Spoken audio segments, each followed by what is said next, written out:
Can you all remain standing for a moment of silent prayer and meditation?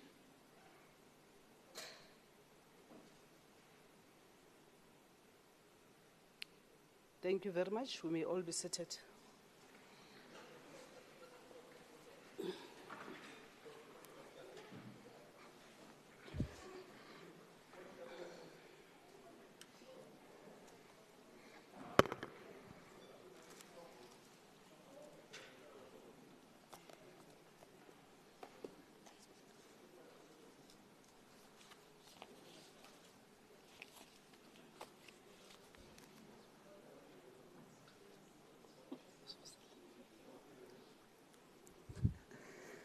Let me take this opportunity to welcome our Honorable Premier. I know that he has joined virtually.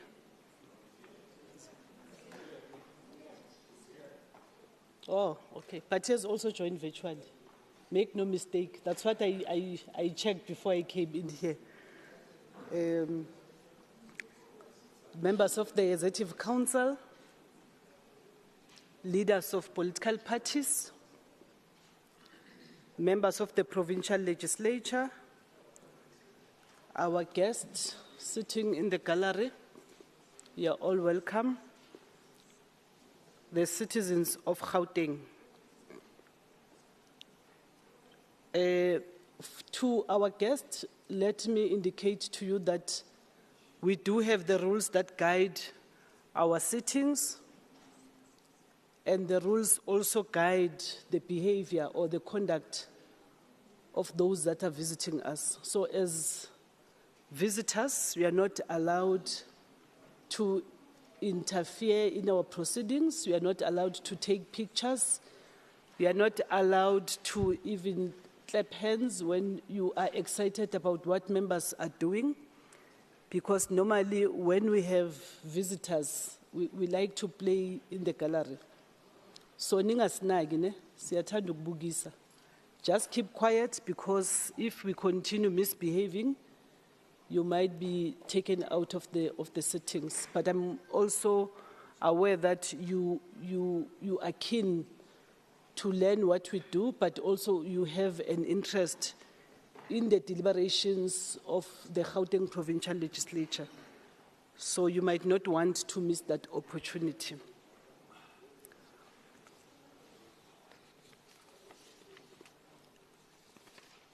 Because of other things that are happening, it will be important that I also announce the evacuation plan. In case of an emergency or on hearing an emergency alarm, please note the following. The Sergeant at Arms, together with service officers, will assist honorable members and visitors to evacuate the house through the nearest exit. The guests in the auditorium will be assisted by evacuation wardens for them to leave the building. The closest exit from the house and auditorium is red carpet stairs leading out to Resick Street. Stay calm all the time. Do not panic. Do not use the lift, but you are going to be ushered to use the stairs. So that is the evacuation plan, because panicking might also injure you or injure even others closer to you. Thank you very much. In terms of apologies, we have received an apology for MEC Mutara, who is away on departmental engagements, and I'm aware that Honorable Mabulo will be acting on behalf of Honorable Mutara. Honorable Bosch is on leave. Honorable Duplessis Parliamentary Rugby World Cup, including Honorable Shiman. I also want to congratulate both of them for actually representing the GPL, including our country in the Rugby World Cup. I know, honorable members, others might ask a question as to why the two. Remember, they were once members of parliament, and they joined the rugby team in parliament, but when they are here, They are still part of that rugby team, so we're giving them support for them to be able to participate because it's part of the parliamentary engagements and all legislatures are included, but also the national parliament. So we wish them well, and I hope we will win as the legislative sector of South Africa. Honorable members and colleagues, we live in difficult times, and I was even saying to my mom how I wish our home in the rural KwaZulu-Natal was still available, so that we can rush to the rural areas. Because in Mogale City last night, there was a tremor, and the magnitude, I'm told, it was huge. But also we woke up this morning to the fire which engulfed the building in Marshalltown, which has now claimed close to 64 lives. And other people that are staying there have been rushed to hospital. And on behalf of the people of Gauteng and the Gauteng Provincial Legislature, we wish all those that are injured and those hospitalized a speedy recovery. I know that 2 MECs, Honorable Sope and Honorable Ralihuko, have been delegated by the Premier to actually work with those that are on the scene.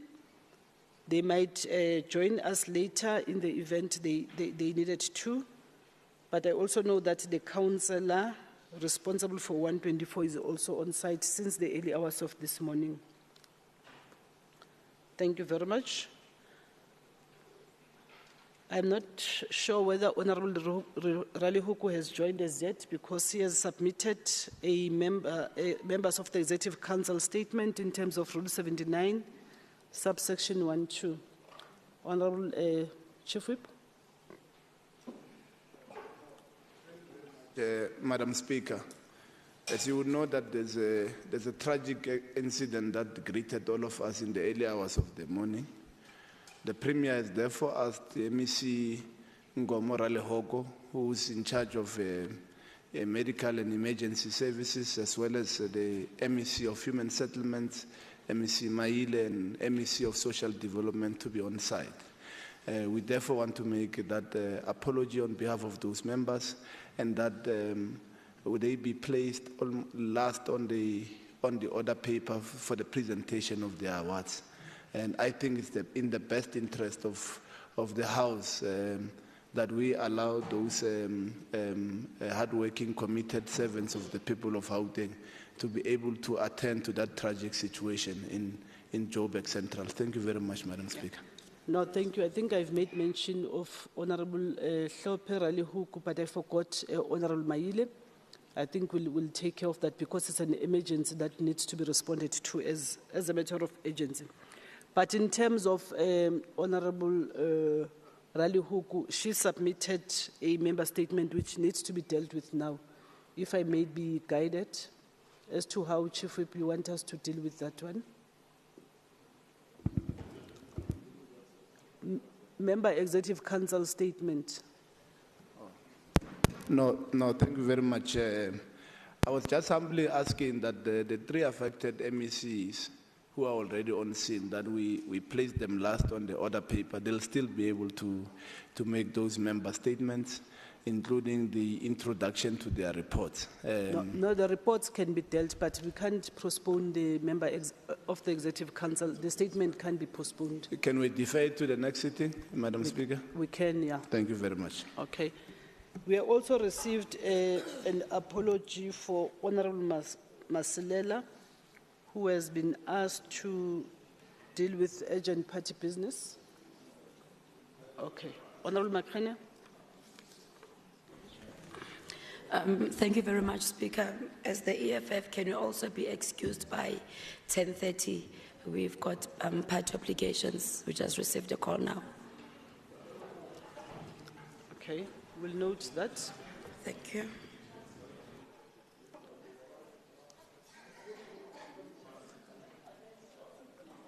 Okay, that concludes the issues of Apologies.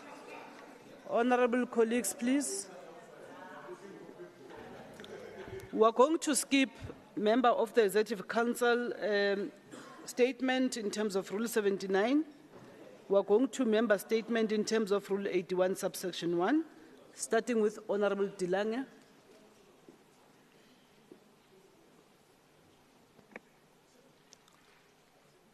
Thank you, Speaker. Good morning.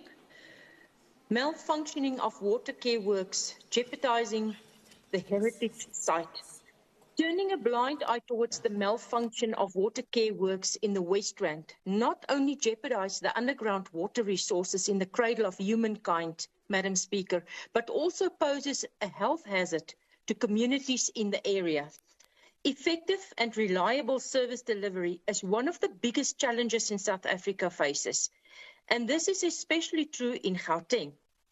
This is largely due to the municipalities not having the required resources to fulfill the delivery of basic services to communities which they operate. By lacking in resources, it derails economic development and growth opportunities in all our communities. But should we use this as an excuse to put the status of the Cradle of Humankind World Heritage Site in jeopardy?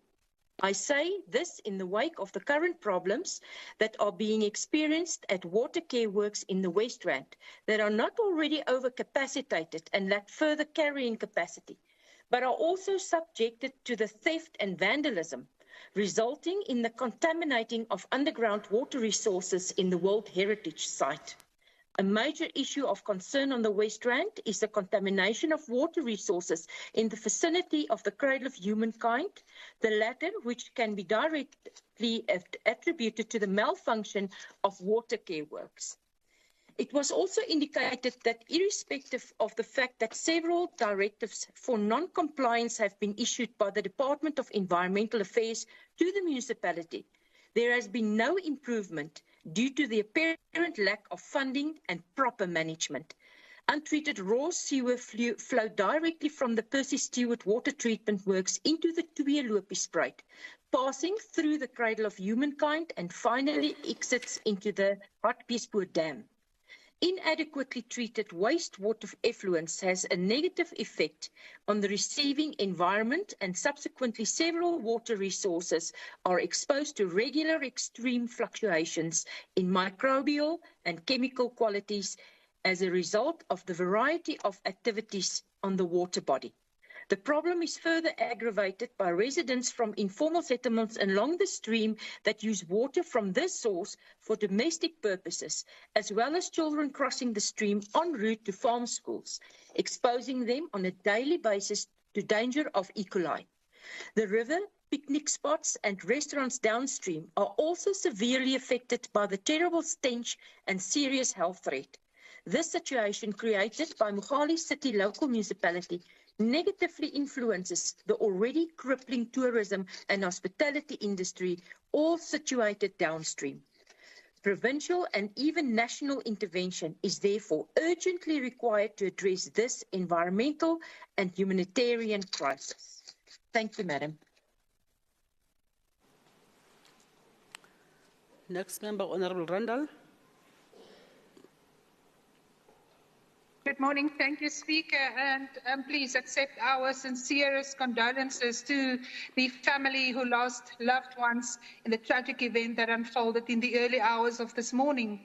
Speaker, recently the Minister of Finance, Minister Enoch Godongwana, warned that the provinces would have to accommodate the higher than anticipated wage increases from the existing budgets, as the wage agreement was only concluded after the tabling of the February budget and not factored in.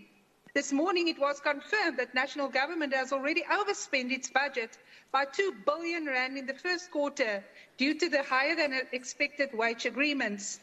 Critical service delivery departments such as health and social development here in Gauteng are already projecting a budget overspend by the financial year end, leaving little room for additional demands for expenditure.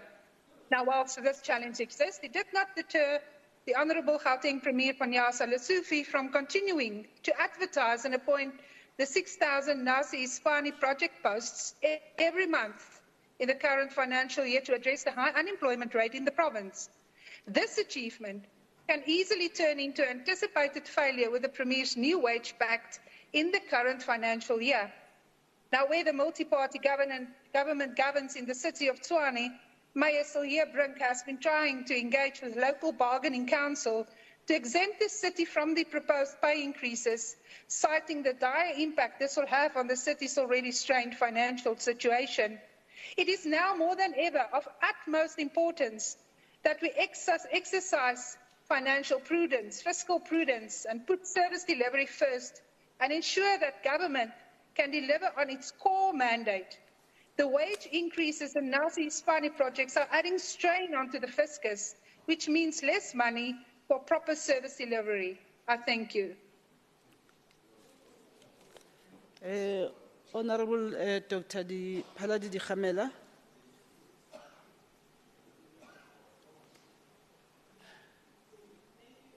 Oh, sorry. Thank you very much, Honorable Speaker, for the opportunity to congratulate the Department of Health on clean audit. Matsoho. Madam Speaker, the African National Congress in Gauteng wishes to extend heartfelt congratulations to the entire team of the Department of Health and Wellness in Gauteng on the remarkable achievement of receiving a clean audit outcome. This audit outcome is a testament to the dedication, competence, and hard work of the entire department. We particularly congratulate the MEC Nkomorale Huku for her political leadership in guiding the department to work within the strict policy guidelines of the movement ANC, which call for upholding the highest standards of financial management, transparency, and accountability. Such an accomplishment demonstrates the unwavering commitment to the efficiently and effectively utilizing public resources for the betterment of the healthcare system in Gauteng. Given the challenges that the health sector is facing in general, we are particularly reassured by this leadership's ability to maintain strict financial controls and operate within accountability in a democratic public health sector. The department's dedication to ensuring that public funds are used in the most efficient and effective manner is commendable. The African National Congress in Gauteng would like to express its gratitude to the entire team and extend its appreciation for the collective efforts in achieving a significant milestone, so that the general public, as tax contributions are being utilized responsibly and conscientiously. Once again, congratulations on this well-deserved achievement. May this success motivate and inspire the department under the leadership of MEC Nkomorale Huku to continue the exceptional work in improving the healthcare services to the benefit of the people in Gauteng. The African National Congress lives. The African National Congress lead. Malibongwe. I thank you, Speaker. Honorable Munyai. Honorable Munyai. And now I'll offer.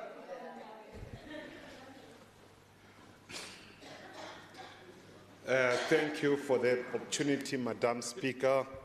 The African National Congress in Gauteng wishes to congratulate the ANC-led Department of Education and Youth Development on their clean audit outcomes, which is a fundamental success. We congratulate the Gauteng Department of Education and Youth Development on achieving the clean audit outcome. This is a significant achievement.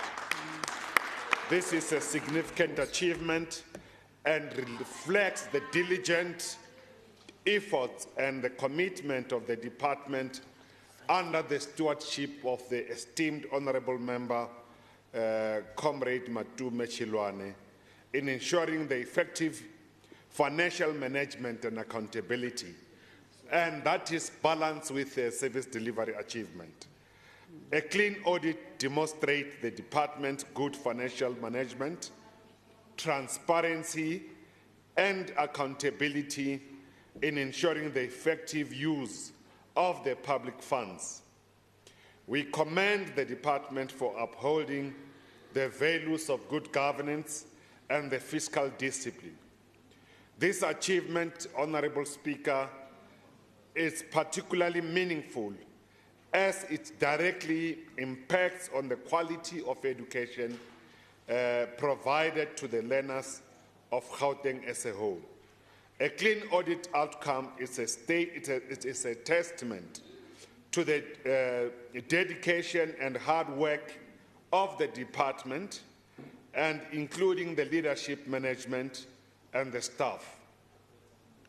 It reflects the commitment in ensuring that every cent allocated to the education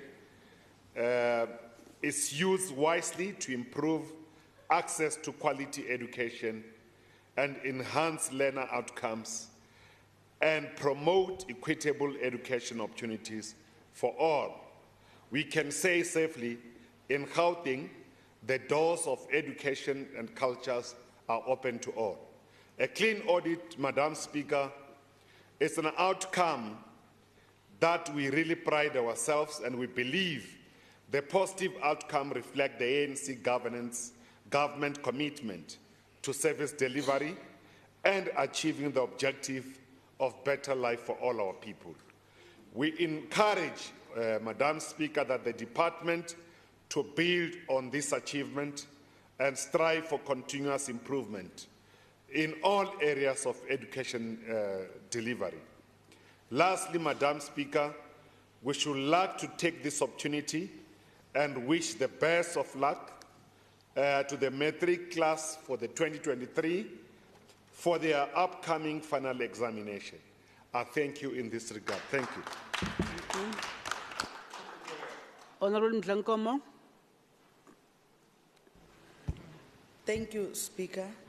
Madam Speaker, on the 29th of August 2023, Gauteng Provincial Police Commissioner Lieutenant General Elias Mawela presented Gauteng crime statistics for the first quarter of 2023 and 2024 financial year. EFF notes that crime remain high in this province.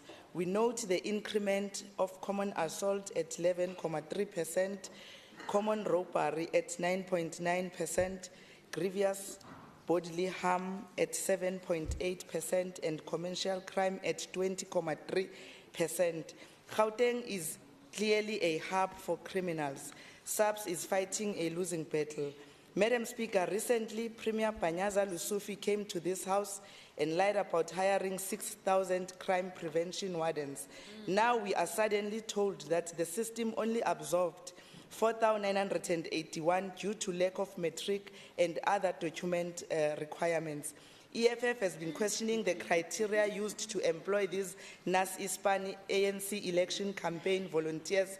Police force was supposed to be reinforced than these Gauteng toy soldiers who are driving BMWs. Madam Speaker, learner safety and security must be the area of concern in this province. Until today, case of learner Ntleko Mabunda, 16-year-old at grade 11 from Coronation High School, who was adopted and later gang raped by a group of men, is still awaiting for justice. Case number 485/05/23 opened at Muroka Police Station, and case number 271/06/2023 opened at Sophia Town Police Station. Still no assistance from the above police stations. Madam Speaker, family of Lutando Nchikilana, who was brutally murdered by a well-known thug in the area of Tembisa on the 1st of July 2023. A case was opened at Tembisa Police Station, still no assistance from the police.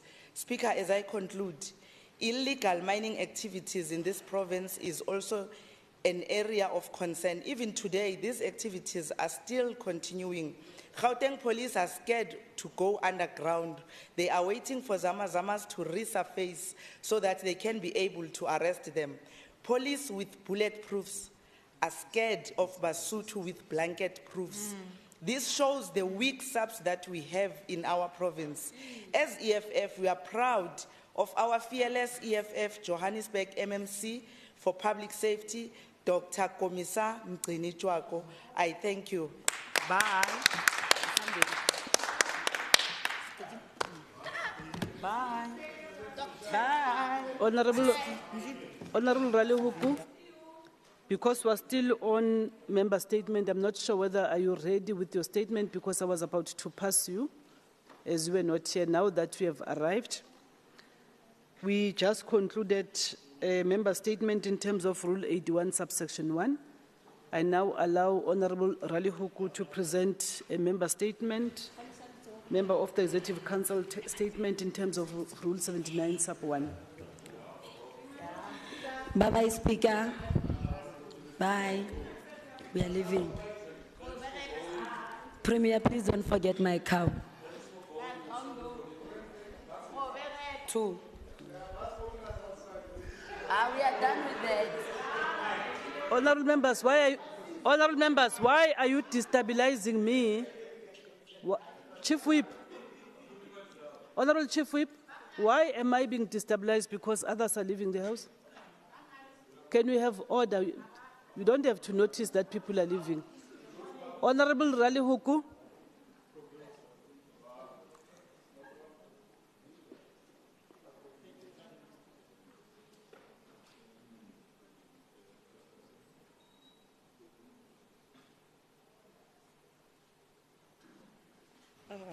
Okay, thank you, Madam Speaker, Honorable Premier and Honorable Members.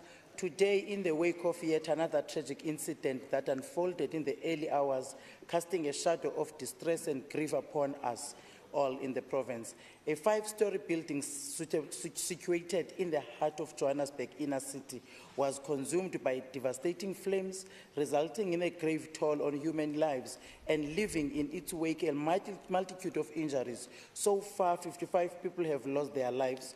Our foremost sentiments are directed towards the families and loved ones of those who have tragically perished. Their loss is a great blow, and in this time of heartbreak, our thoughts and prayers are with them. Moreover, our well wishes extend to the brave individuals currently hospitalized due to injuries that they sustained during this catastrophic event. May their resilience be met with swift recovery, and may they find solace in the support of the community.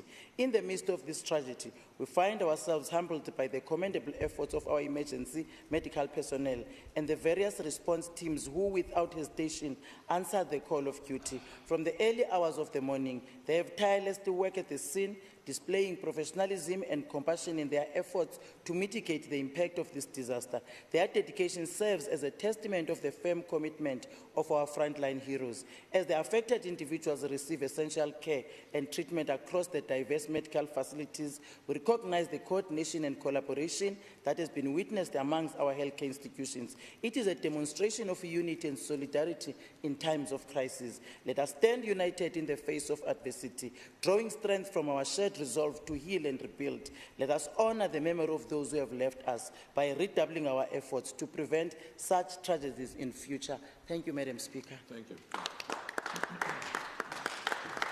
Thank you. I now call upon any member who wants to present a motion in terms of Rule 121. There is none. Motion without notice in terms of Rule 120. Honorable Chief Whip.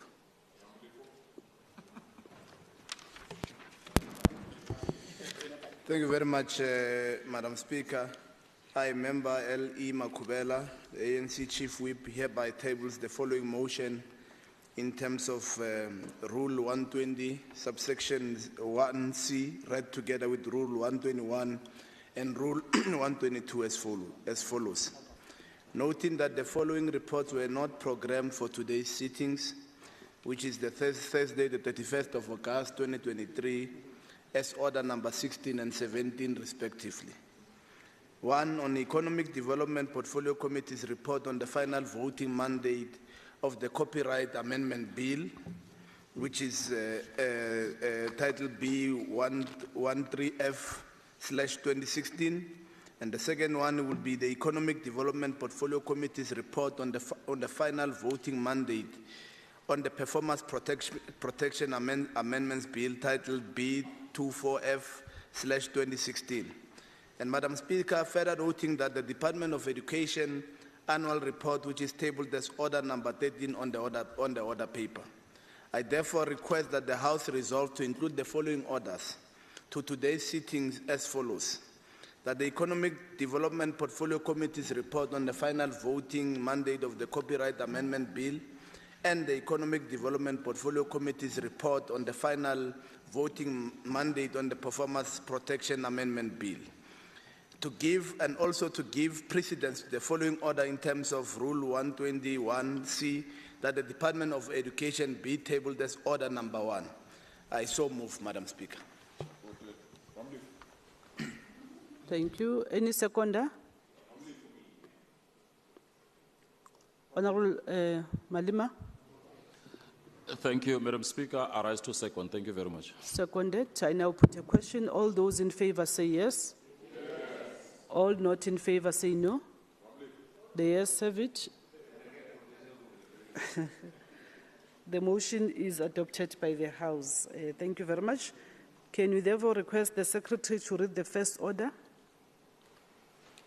Thank you, Madam Speaker. The first order of the day is the introduction of the annual report of the Department of Education for the 2022-2023 financial year.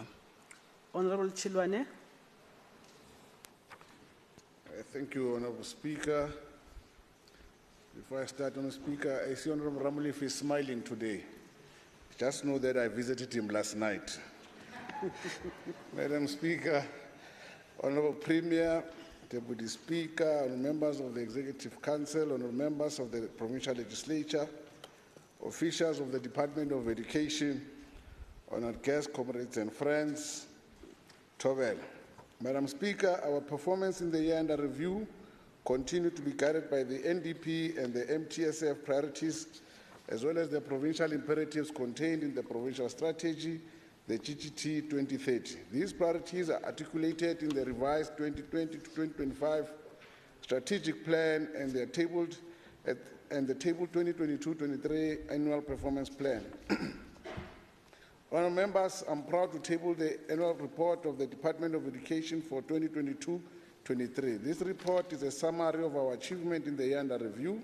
It reflects progress towards achieving the outcomes for the 5-year term as contained in the strategic plan for the periods of 2020-2025 and the annual performance plan.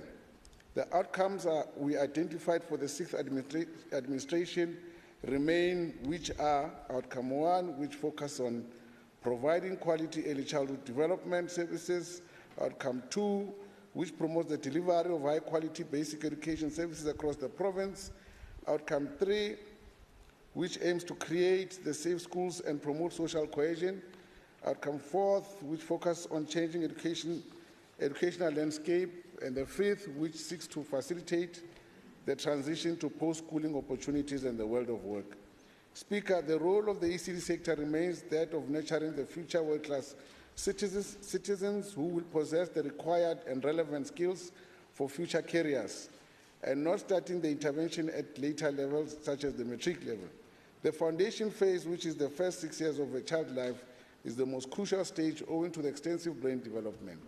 As the province, we had the pleasure of holding our Early Childhood Development Open Day at Nkuni Maruping Primary School in Soweto under the theme, working together towards improving access, to provide the platform to those in ECD sector to share best practices. We have continued to provide resources and strengthen compliance to ensure the safety of the children instead of shutting down non-compliant centers. The province continued to defend the crown by achieving 84.43%, recording a 1.68% improvement for the 2022 matric results, or 2021 matric results of 82.75, despite having presented the largest ever cohort of candidates enrolled to write the National Senior Certificate Examination, with an increase of 10.8%. We remain the best province through being second in the country, with improved being noted within all our districts, having performed above 80%, and schools obtained 100% rate, increased the overall pass rate by almost 2%. The 290 schools achieving those above 95%, as compared to 265 in 2021.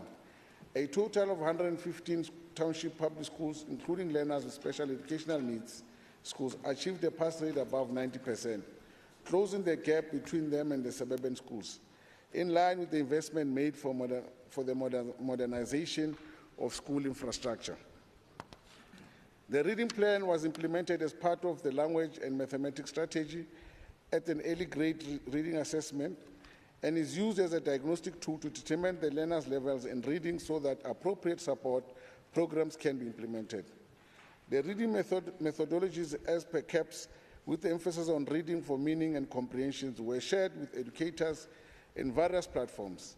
In the GET phase, the strategy focused more on promotion of African languages for the development of emergent reading and spelling skills. Through our ICT and e-learning strategy, the department continued to support the shift towards a blended learning approach with virtual classrooms model by distributing ICT devices to full ICT schools, schools of specialization, and selected no-fee paying schools in our province. In addition, the department amplified efforts to generate learner interest in STEM subjects, which will be beneficial to their careers through opening of the robotics and coding education centers, the Future Shaper Lab at the St. Barnabas School of Specialization in Randburg. We have also implemented the onboarding mediation program to identify schools targeting the school management teams, teachers, and learners with a focus on management of learner devices, teaching and learning methodologies, in utilization of the provided ICT tools, including the digital content to support daily teaching and learning in schools. Efforts to establish the SOS in the province progressed well, with 21 SOSs being gazetted since 2016, with plans to launch several more in the next financial year. Over the past years, the Gauteng Department of Education has been hard at work nurturing development of talents in different township schools across the province to improve their automotive innovation skills and knowledge for 2030. Industry partners have ensured that the SOS program continue to respond to the skills shortages and unemployment crisis among the youth in the country, where learners become equipped with necessary skills and knowledge to give them the best chances of success in life, with a focus on management of learner devices, teaching and learning methodologies in the utilization of the provided ICT, including the digital content to support daily teaching and learning in schools. As a department, we've continued to seek ways to strengthen partnerships with relevant stakeholders to ensure safe learning institutions that are conducive to quality teaching and learning. During the school safety ndaba, with a focus on advocacy, revival of school safety committees, and sharing of strategies to deal with school vandalism, I pleaded with stakeholders to find meaningful ways to protect schools from criminal activities, especially during school holidays. Skills for a changing world were endorsed in the financial year through the Gauteng City Region Academy. Employment, which is a burning issue in South Africa, was addressed through the launch of the Provincial Career Guidance Expo and the implementation of this program to help tomorrow's workforce to discover their career path. Numerous young people in the province were awarded with bursaries, learnerships, and internships as well. To my predecessor, now the Premier of the province, Mr. Panyaza Lesufi, you have played a pivotal role in building a formidable GD rooted in professionalism, transparency, credibility, and accountability. We pledge to continue to unreservedly pursue the education transformation and agenda underpinned by the Gauteng Provincial Government's plan of action. Although this reporting period was undoubtedly intense and fruitful for our department, the strength and determination and dedication demonstrated by every member of Team GDE ensured that we count the successes we have achieved. Since change and innovation in the education system can never be a solitary assignment, I'm making the call as a member of the Executive Council to all relevant stakeholders to join us in the journey towards creating a better South Africa by overcoming discrimination, marginalization, and exclusion of our people. Finally, I want to congratulate the department for achieving a clean audit with no material findings in both financial and performance audit. In terms of Rule 68(1) of the standing rules of the Gauteng Provincial Legislature, read with Section 40 of the PFMA, I hereby table the 2022-23 financial year annual report of the Gauteng Department of Education. Thank you. Thank you very much. Secretary, can you read the second order?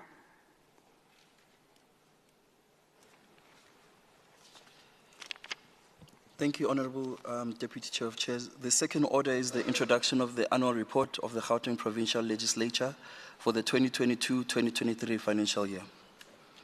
Thank you. I now call upon the Speaker of the Gauteng Provincial Legislature to table the report.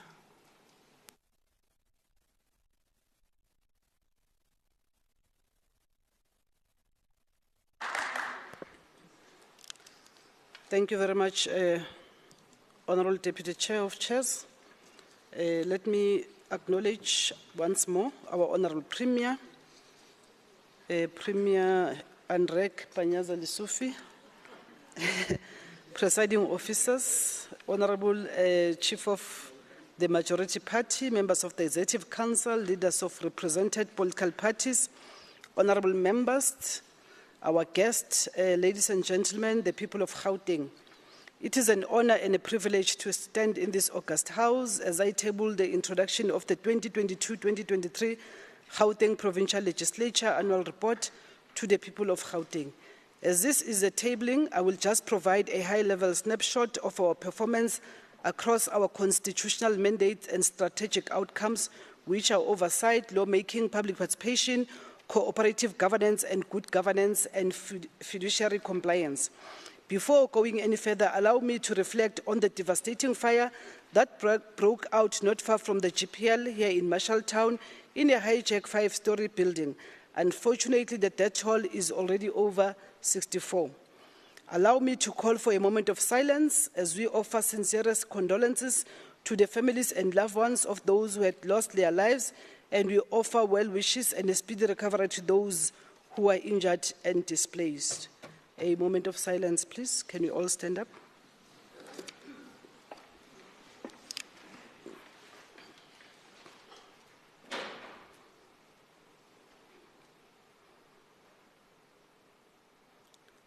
May the soul of the departed rest in eternal peace. Thank you. You can sit. This devastation is yet another unfortunate reminder on the deplorable state of the inner city, with derelict hijacked buildings where unscrupulous quasi-landlords strive on abusing the desperation of people in need for shelter. We commend the emergency services, especially the MECs, who are still on site working tirelessly to retrieve bodies and attend to the injured. I am also confident that respective committees of the GPL will activate rapid response interventions in this regard. Honourable members, as we look back, having emerged from the COVID-19 pandemic, our agility and sustained determination had resulted in the successful recovery and sustained delivery of our constitutional mandates. Our members have risen to the occasion and have continuously discharged their mandates and participated in capacity building initiatives to ensure that they remain agile and adaptable to the ever-changing environment in which they operate. This further strengthened and capacitated the members to make laws involve the people in decisions that are affecting their lives, conduct oversight and scrutiny on the work of the Gauteng government, and work with other similar institutions to discharge their constitutional mandates. This determination to succeed against all odds have been confirmed by yet another unqualified audit opinion with no findings, also referred to as a clean audit. It's your clean audit, members. We are humbled by the AXA reflection that the GPL has sustained a clean audit outcome.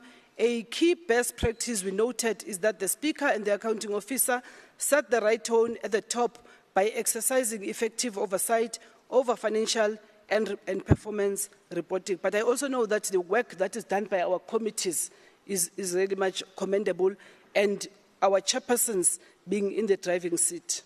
We thank you very much for that. It is important to note that out of 29 years of auditing, the GPL has in more than 90% of instances achieved clean audits, which is no small feat. The 2022-23 financial year was also the first year wherein committee plans and associated performance was also subject to audit scrutiny. We are pleased to announce that committee performance plans were found to be adequately implemented and sufficiently aligned to the mandate of their respective portfolios. Bravo to the chairpersons and their members. However, despite these sterling achievements, and even though it may seem as if we are used to achieving excellency, we do not take these achievements for granted. We always keep our guard up and ensure we walk the tightrope of good governance, compliance with fiduciary responsibilities and obligations, coupled with prudent performance management of the committees and the administration. The GPL continued to demonstrate adaptability and build on lessons learned post the pandemic. The lifting of the conditions and regulations of the Disaster Management Act presented opportunities to further support the work of the members of the Provincial Legislature, the committees and the House in fulfilling their mandates.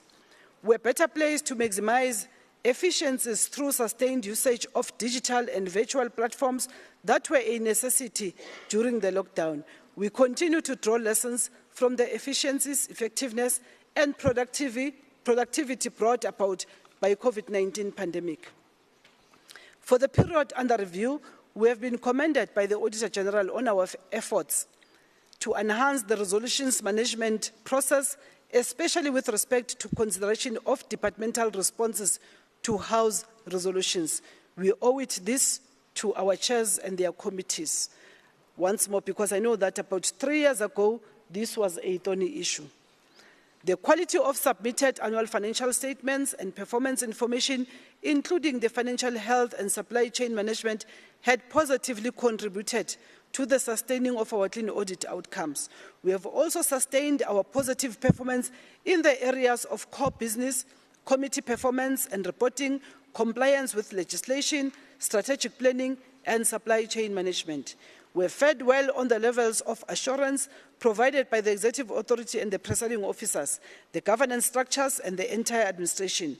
We express our sincerest appreciation to the Legislature Services Board and its committees, especially the external members whose expertise, leadership, guidance, and contribution are immensely appreciated.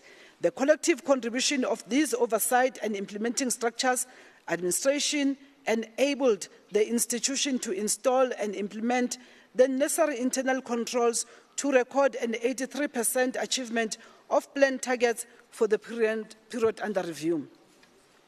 However, while we bask in the success of yet another sustained clean audit for the GPL, we have already embarked on the development of audit strategy to implement recommendations by the Auditor General to improve and strengthen our processes and further enhance our oversight. Key among these is the resolutions management value chain, focusing on the considerations of departmental responses to House resolutions, non-compliance by the executive, and departments not adhering to the timelines for submission of responses and report as stipulated in the standing rules of the legislature. And this really makes the work of committees very difficult. I want to call upon the Premier and the Leader of Government Business to actually rein on this particular matter. Together with strengthening of the standing rules for consequence management, we also appeal to the executive to focus strongly on providing on-time and quality responses to the House resolutions. The legislature will be focusing on tightening its oversight and scrutiny, including piloting the Money Bills Amendment Procedure and Related Matters Act, to strengthen the work of the legislature and enhance its ability to improve the quality of life of the people of Gauteng by, amongst others, revising the standing rules and timelines for submissions of draft departmental plans and budget much earlier than the current situations, to enable the committees of the legislature to scrutinize the plans and budget, and when necessary, effect amendments to both the plans and the proposed budgets. Further, we have embarked on an ambitious project of value creation to recalibrate the GPL to the value proposition we envisage for the GPL member staff, but mostly important to the people of Gauteng as our primary and most important stakeholders. With this project, we recommit our constitutional mandate and further design the operation systems, structure policies and processes to better respond to our strategic goals. I think this is very, very much necessary. There is no institution in the whole country or whole world that does not embark on this particular exercise. This will be followed by harvesting the required capabilities and capacity aligned to a dynamic institution that will be adapting to evolving trends necessitated by digitalization. In addition, despite a sound contract management environment, we'll explore even more controls for further strengthening in this regard. As I have stated, our audit strategy will include these and other areas of enhancement to ensure that we record holistic improvements across the strategic and administrative aspects of the institution. In conclusion, let me stress that despite our remarkable achievements against all odds, the GPL still aims higher and will not rest in complacency. Through the House and the work of committees, then LSB and its committees, professional and dedicated administration, GPL will continue learning from our deficiencies and building on our successes to make a positive contribution to the improved quality of life of all citizens of Gauteng. Tabling this annual report for 2022-2023 financial year before the legislature and the successes that have been outlined therein would not have been possible without the unwavering support provided by my fellow presiding officers, members of the legislature, the Legislative Services Board, and the entire administration team led by the Secretary to the Legislature. And accordingly, I render my sincerest appreciation for your scrutiny, guidance, and support towards an effective, efficient, productive, and responsive legislature, better be able to present the needs of the people of Gauteng, improve their quality of life, and release their full potential. Finally, allow me to remind you that this annual performance report is presented on the eve of the 2024 general elections. As such, we draw strong lessons from almost 3 decades of our democratic breakthrough. We consolidate the gains made thus far and chart a heightened path for the GPL of the future. We do so with the understanding of the huge responsibilities that we assume as preeminent organ of the state, the cradle of democracy, and most importantly, the beacon of hope for the people of Gauteng in the quest to improve their quality of life and release the potential for each person. This is our mandate and our responsibility. We stand ready to discharge it with excellency. Let me thank you, Honorable Deputy Chair of Committees, and thank you to all members. Thank you. Thank you very much, Madam Speaker.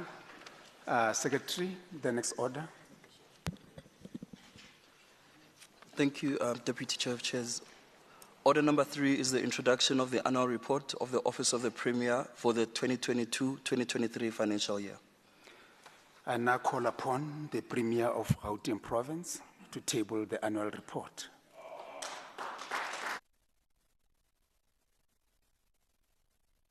Thank you so much, Chair of Acting Speaker. Thank you so much, Madam Speaker. I want to take this opportunity to acknowledge all members of the Executive Councils that are present, and also acknowledge members that are in the House, especially the leadership of the opposition, and all that are in the House. I want to also acknowledge the officials that are here representing various departments, our distinguished guests, ladies and gentlemen that are in the public gallery. We woke this morning without 73 of our citizens. We woke up this morning without those that have been giving support to their families. We further woke up this morning without children that were supposed to go to school who didn't appear because they perished just a stone throw away from where we are. As we gather this morning, we do so with a dark cloud hanging all over our heads. On behalf of the Gauteng Provincial Government, as well as the citizens of our province, we extend our sincerest condolences to those that have perished, their families, their friends, and their governments. We've unleashed a powerful team led by our MEC, responsible for health, as well the MEC responsible for human settlement, to leave no stone unturned in providing the necessary support that is needed. we can commit without any shade of doubt our unwavering support to the municipality, as well as ensuring that we provide the necessary support that are needed. We've released all the CEOs of our hospitals to go to the scene, the doctors that are needed. We've assigned the Diepkloof mortuary as the center where all the bodies are deposited and can be identified by family members. The MEC responsible for human settlement has also unleashed all the facilities that are available so that we can immediately accommodate those that need accommodation tonight. Ladies and gentlemen, we need to reach a stage where all these tragedies must come to an end. And for these tragedies to come to an end, we need a complete overhaul over our CBD. We can't allow people that cannot be accounted to stay in our CBDs in our cities. We can't allow people that can easily take over our buildings and do as they wish. We need to recommit ourselves to act and act decisively against lawlessness in our province.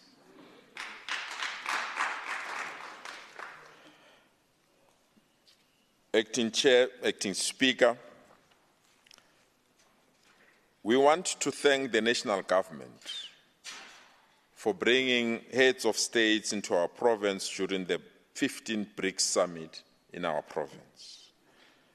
This event unleashed lots and lots of opportunities in our province.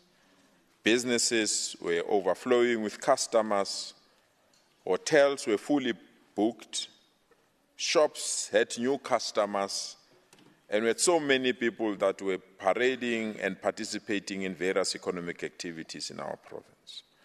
On behalf of our government, we want to thank our President Cyril Matamela Ramaphosa and the International Department for bringing this event in Gauteng.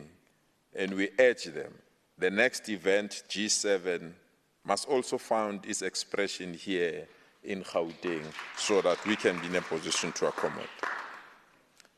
I further want to thank the MEC responsible for sports, arts, culture and recreation for bringing key events in our province. We had the Rugby Cup in 2 of our cities, in Johannesburg and Tshwane. We are preparing to dance through the joy of jazz in the next few weeks. And later this week, hearts will be broken during the MTN 8 semi-final between Kaizer Chiefs and Mamelodi Sundowns. We finally wrestled the top gospel event in the province that have been staged since its inception in KZN. And for the very, very first time, this award ceremony will be staged in Gauteng as we continue to push activities to come to Gauteng. Those that enjoy good food, good music, will come to our province during the delicious event in our province. And this is how we pump an economy. We committed ourselves that the economy of Gauteng will be pumped from all sides. The economic fronts, sporting fronts, cultural side, even the financial sector side, so that our people can benefit out of these events. Therefore, if anything needs to be taken serious, it needs to come to Gauteng, or else it will be irrelevant. Yesterday, we had the honor as this government, out of the 10 provincial government departments that were audited by the Auditor General, 10 of them passed the test of time to have clean audited statements. It's only 6 that a clean audited statement without any form of findings, cementing our view that where we govern as the African National Congress, we govern cleanly and we can account for our resources. Yesterday, we finally dismissed any myth that good things happened in the seaside, not inland in our province. Yesterday, we demonstrated that only municipalities that are run by those that glorify the seaside continue to have a disclaimer in our province. Only those that are committed to a truly non-racial government continue to do their work in a manner that we have done it. So I want to take this opportunity to congratulate the following MECs for the clean audits that they've given us.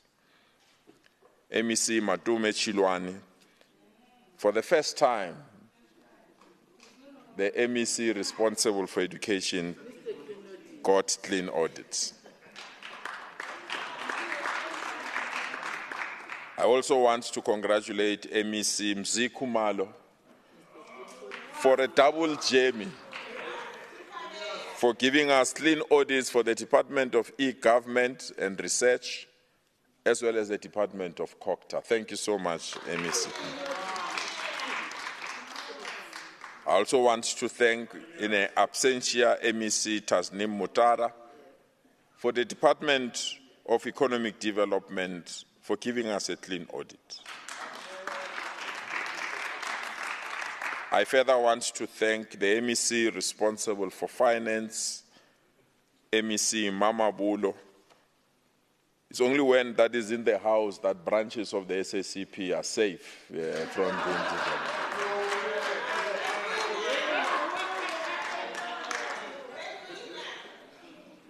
I want to thank MEC Mama Bulo. You can't be the custodian of finances and custodian of PFMA if you don't lead with clean audits. I also want to thank the Office of the Premier for continuing to give us clean audits ever since its inception. It is through leadership that you have to provide leadership. It is through leadership that you must demonstrate your commitment to clean audits and clean administration.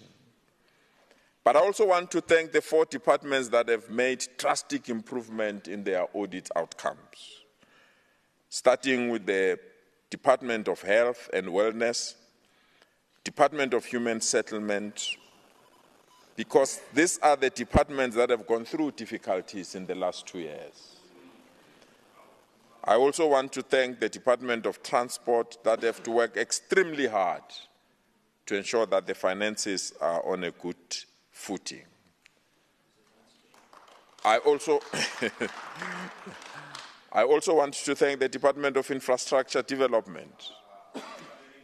This is a department that was characterized by poor planning, poor implementation of our infrastructure program. For you to get infrastructure right, you have to get your budget and accountability right first. And we are quite convinced now that they are on the right path to improve infrastructure in our province. Next month, on the 22nd of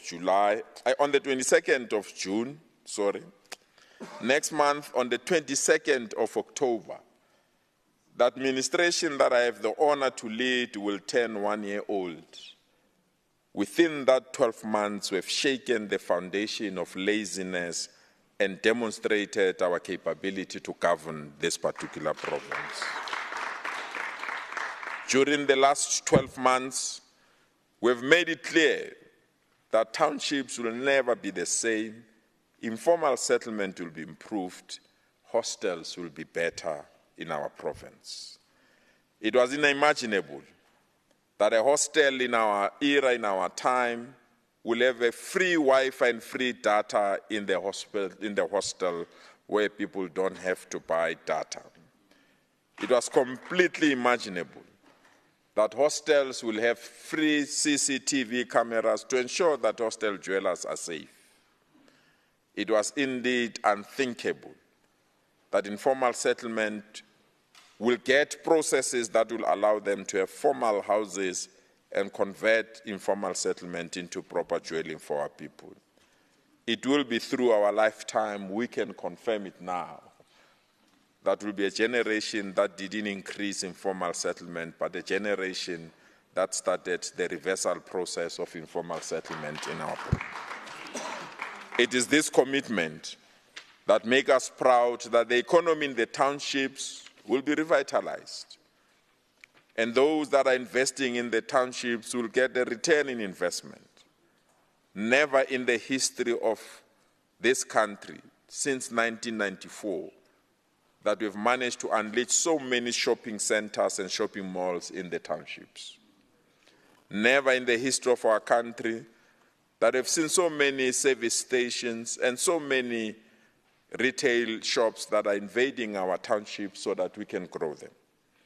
We are proud as this government that we are going to contribute almost 600 million to revitalize the backyard economy, to revitalize the township economy, and to give future entrepreneurs the kickstart that will allow them to stand on their own as they contest in this difficult business.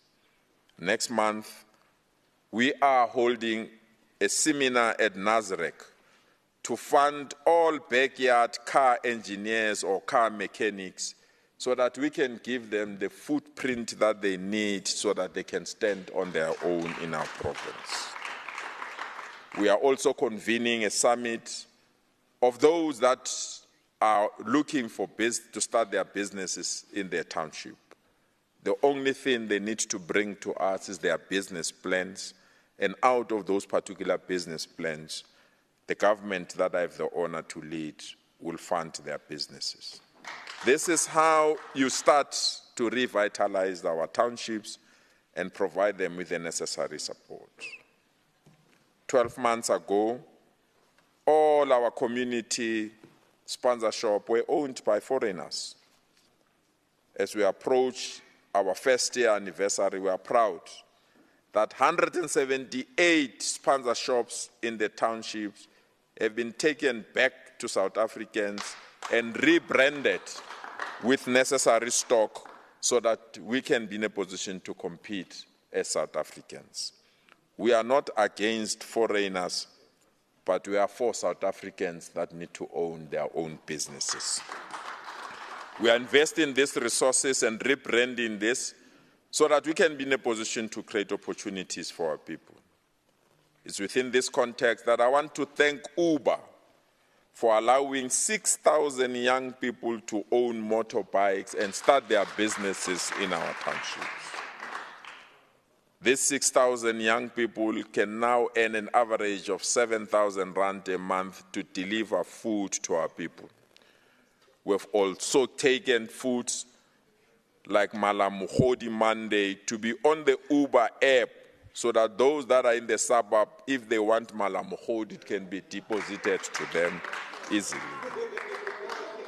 We are proud that even the lovers of Scorpo will get a Scorpo on the Uber app so that there is no food that is exclusive or excluding other people that need to benefit out of this. Within the same, we advertise for 40,000 people to get free driver's licenses in the township. We've received 90,000 applications, and we are trying to persuade the MEC responsible for transport in our province to also carry the tab of the remaining 50,000 people that need driver's license. If we can't skill unemployed people, the unemployment list will increase. And it is these soft skills that are not costly, Mr. Nell, that can assist our people to understand that we are. So overall, there are 180,000 young people. A year ago, they were unemployed. 180,000 people. A year ago, they were hopeless. 180,000 young people. A year ago, their bank accounts were dormant. 180,000 young people. A year ago, they didn't know where their meal will come from. The government that I have the honor to lead has employed them 6,000 every month, and today they are proud to be earners of their own salary rather than to wait for a queue from a social grant. Our call is very simple. Nasi spani bantu basekhaya. Nasi spani to defeat unemployment. I'm disappointed that those that were crying for people being unemployed in this house every month, when we create jobs, they are the first one to criticize job creation in this. It is job creation to have 6,000 young people who are unemployed today. They are permanently employed to provide security in our country. It is job creation to have almost 8,000 posts that were vacant but funded, that those particular posts will be filled. It is job creation to attract BMW to invest their new plant in this country. It is job creation to attract Nissan to open their new plant in this province. It is new job creation to attract Ford to build their new Ford that is being distributed globally and built here in Tshwane. It is job creation to have Huawei to expand their new plant in this particular province. It is job creation to have so many banks that are attracted to open their branches here in Gauteng. Jealousy will kill you before you are killed by natural death. The problem with jealousy is that it's uncontrollable. And the problem with jealousy is that you don't think through the brain, you think through jealousy, and it has its own limitations. As we commit ourselves to deal with 3 crucial matters in the remaining 8 months that we have in this term, our commitment is very clear. If Gauteng can't get a reliable energy, it will be the end of all of us. We are committing ourselves through the summit, and I want to thank the MEC responsible for COCTA. I want to thank the MEC responsible for COCTA for organizing this energy summit, where we have all municipalities except Tshwane municipality under one roof, where we had ESCOM, where we had resident associations, the provincial government and national government, and we agreed on a 7-point plan to deal with energy crisis in our province. The first commitment that we are proud that between the 1st of September tomorrow to the end of December, we will urge those that are connected illegally to the grid to regularize their illegality before we remove illegal connections in our province. If we can't remove illegal connections, it means we can't account for lost energy in our province. Secondly, we collectively took a decision that all those that are indigents, unemployed, the elderly, will introduce a new indigent register that is linked to various databases to ensure that only the poor are protected and the rich and those that are capable to pay for electricity must pay for electricity. Thirdly, we've also taken a decision that from the 1st of January, Gauteng as a whole, businesses, households, must convert into a smart meter system so that we can bury the problems of the billing system in our province. Fourthly, we have taken a decision that all electricity infrastructure that has been broken must be fixed. Even though we might have a problem of load shedding, reality is that there are people that are in the dark even when electricity is available because their transformers have been stolen, mini station bombed, cable stolen. The government that I have the honor to lead will from next week convene transformer donation in all the communities without transformers in our province. We have the honor to ensure that those that are in darkness out of their own will because of criminal activities, we will go, starting in Dobsonville, go into Zone 8, go into Kagiso and all areas that have been without electricity for the last 3 years.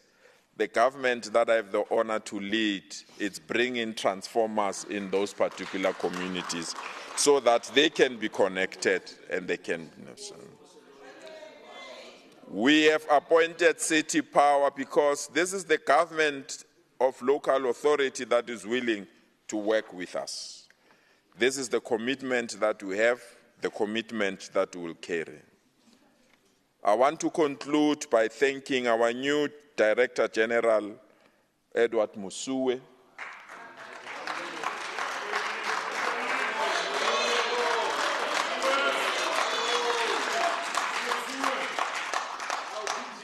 The advisors in my office, the MECs, the heads of department, but most importantly, members of this particular house. You have demonstrated one thing and one thing alone, that when you are in this house, sispane, masebenzeni, siqhubekeni phambili. Jealous will take care of those that suffer from jealous. Thank you so much for your attention. Truly appreciate it.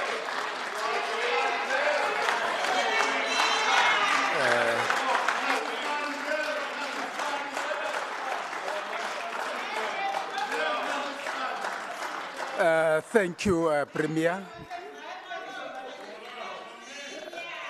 Thank you very much.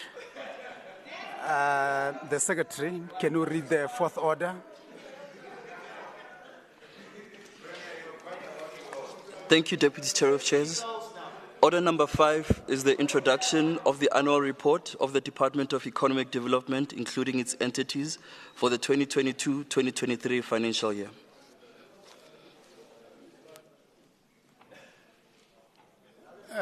I now call upon MEC Hlophe or MEC Mamabulo. Yeah, thank you. Thank you very much, Deputy Chair of Chairs. Yeah. Let me firstly start by greeting the Honourable Speaker, Deputy Speaker, Honourable Premier, members of EXCO, one and only Chief Whip, leaders of the various political houses, honourable members, and the distinguished guests, ladies and gentlemen.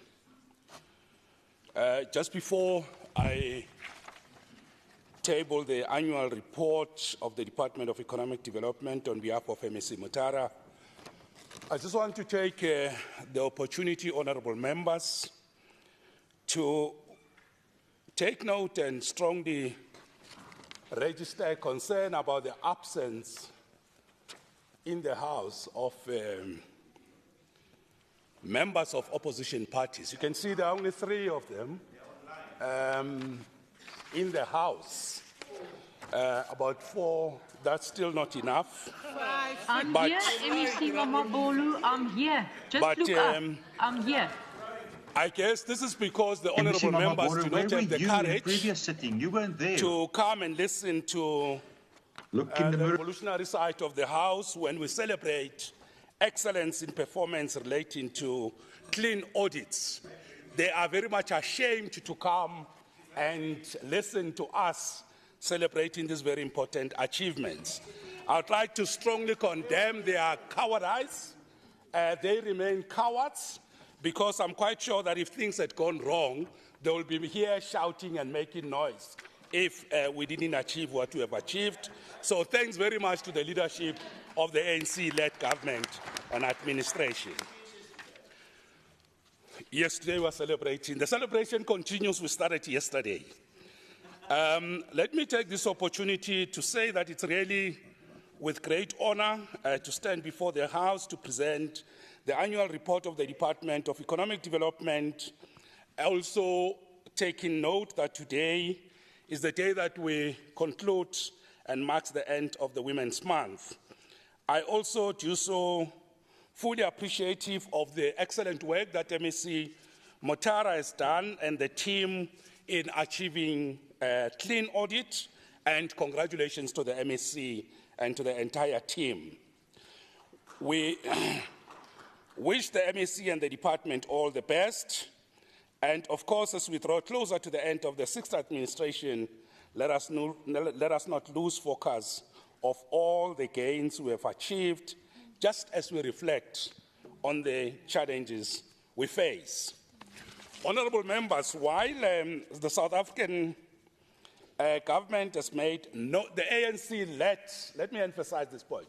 Sorry, can you take note? Whilst the ANC-led government has made notable progress in bettering the lives of our people, significant challenges remains, and of course, we have accepted the challenges of poverty, unemployment, and inequalities. In the year under review, the Gauteng Department of Economic Development endeavored to accelerate its efforts to make real and impactful changes to the lives of the Gauteng residents. The 2022-23 financial year saw the department pivot towards the outcome-based approach, focusing on results-driven plans rather than driven results. Guided by the growing Gauteng Together Vision 2030, the department in the year under review developed bold, ambitious, and pioneered interventions designed to make fundamental contributions to confront the challenges our people continue to face. Whilst, of course, we note the negative impact of COVID-19 pandemic, but I'm very much pleased, honourable members, to say the South African economy is well on track towards full recovery. However, it still faces headwinds, such as the volatile global economy, the net effects of the Russia-Ukraine war, and the soaring fuel and food prices affecting all South Africans. Unfortunately, the poor and the most vulnerable in society are impacted more disproportionately. One of the strategic priorities continues to be on enterprise and SMME development as a catalyst for fundamental transformation and revitalization of the Gauteng's economy. Economic planning will ensure that the province operates at the cutting edge of enterprise development by revising the Gauteng SMME, informal economy and care economy strategies. In the year under review, the full rollout of the SMME Fund and the Township Economic Partnership Fund is being realized. Honourable members, while noting the deepening crisis that has affected particularly SMMEs, threatening the livelihoods of many of our Gauteng citizens and communities, I'm very much pleased to announce that the department has set itself apart by proactively developing a memorandum of agreement with the next renewable generation, the NRG, for the development of 100 megawatts solar development in the West Rand. This program seeks to address the energy crisis and mitigate its negative impact. Honourable members, to further make sure that we retain the economic competitiveness of our economy, the department through GGDA continue to facilitate foreign direct investment and domestic direct investment. And this is very clear in the expansion projects of the Gauteng City region with a total value of about 3 billion worth of investment projects that were concluded. In particular, the FDI projects worth 2.6 billion and a DDI project valued at 1.1 billion were facilitated. This is an excellent performance, and I think the MEC and the department deserves a round of applause for these very important achievements. Honourable members, the GGDA will continue to drive economic growth by promoting exports, making the economy more labour-absorbing through business-enabled trade and investment promotion, plus in taking the lead in Africa's industrial revolution through South Africa's participation in the BRICS as the Premier has already spoken to the matter. One of the major and outstanding achievements of the provincial government led by the department is in the automotive sector. And in particular here, we're referring to the achievements we've made in the Tshwane Automotive SEZ, a partnership that includes the Department of Trade, Industry and Competition, and of course the City of Tshwane. But this in the City of Tshwane was mainly led and initiated at the beginning by the ANC government in the City of Tshwane. And also the Ford Motor Company of South Africa. This strategic partnership is geared towards the development of spatial industrial development. And I'm very much pleased, honorable members, to announce that the Tshwane SEZ has managed to design and construct 12 automotive manufacturing plants. 3 of the 12 investors have started production on the current Ford Ranger model. Let me also take the opportunity to say that in the 2022-2023 financial year, the department continued to pioneer the township economy agenda through accelerated implementation of our township programs, and the Premier has already spoken quite extensively on this matter. Let me also take the opportunity to indicate that several strategic projects have been implemented under the township programs. Let me also, towards conclusion, indicate that in the year under review, attaining a regulated liquor industry was central to the Gauteng Liquor Board's mandate as entrusted to it by the Gauteng Liquor Act. I'm also pleased to indicate that the Gauteng Gambling Board, 100% of all gambling license applications were processed, 100% done and sorted within the prescribed time frames. This is an excellent achievement by the Gauteng Gambling Board. In line with the commitment to protect the public, all gambling disputes were resolved within the set time frames. And the year under review, let me also just indicate that the renewal of purpose and collective commitments to revitalize and grow the provincial economy with tourism at the center, and that the Gauteng Tourism Agency, GTA, is keen to drive this agenda through the implementation of the Gauteng tourism sector strategy. I'm very much pleased to table the report of the department. Thank you very much, honorable members. Thank you very much. We skip order 6. Secretary, read the 7th order. Thank you, Honourable Deputy Chair of Chairs. The 7th order is the introduction of the annual report of the Department of Roads and Transport, including its entities for the 2022-2023 financial year. Let me call upon Honourable KP Diale-Tlabela to present the report. Thank you very much, Deputy Chair of Chairs. Good morning to the people of Gauteng, the Premier of Gauteng, Honourable Panyaza Lesufi, Madam Speaker and Deputy Madam Speaker in absentia, colleagues in the executive, as well as the Chief Whip of the Majority Party, and all honourable members in the House. Deputy Chair of Chairs, I would like to dedicate the 3 awards as awarded by the Premier of Gauteng yesterday to our former Chairperson of Finance Portfolio Committee, Comrade Joe Mpisi, solely because in 2 days in my appointment, I requested a meeting with him just to understand from his perspective what are the challenges that Department of Roads and Transport are faced with. And to date, I move around with a notebook where he was outlining to me what are the challenges and what are the things that I need to focus on when I'm in the department. And to Brajo, please rest in peace. All is in order. We'll continue the struggle.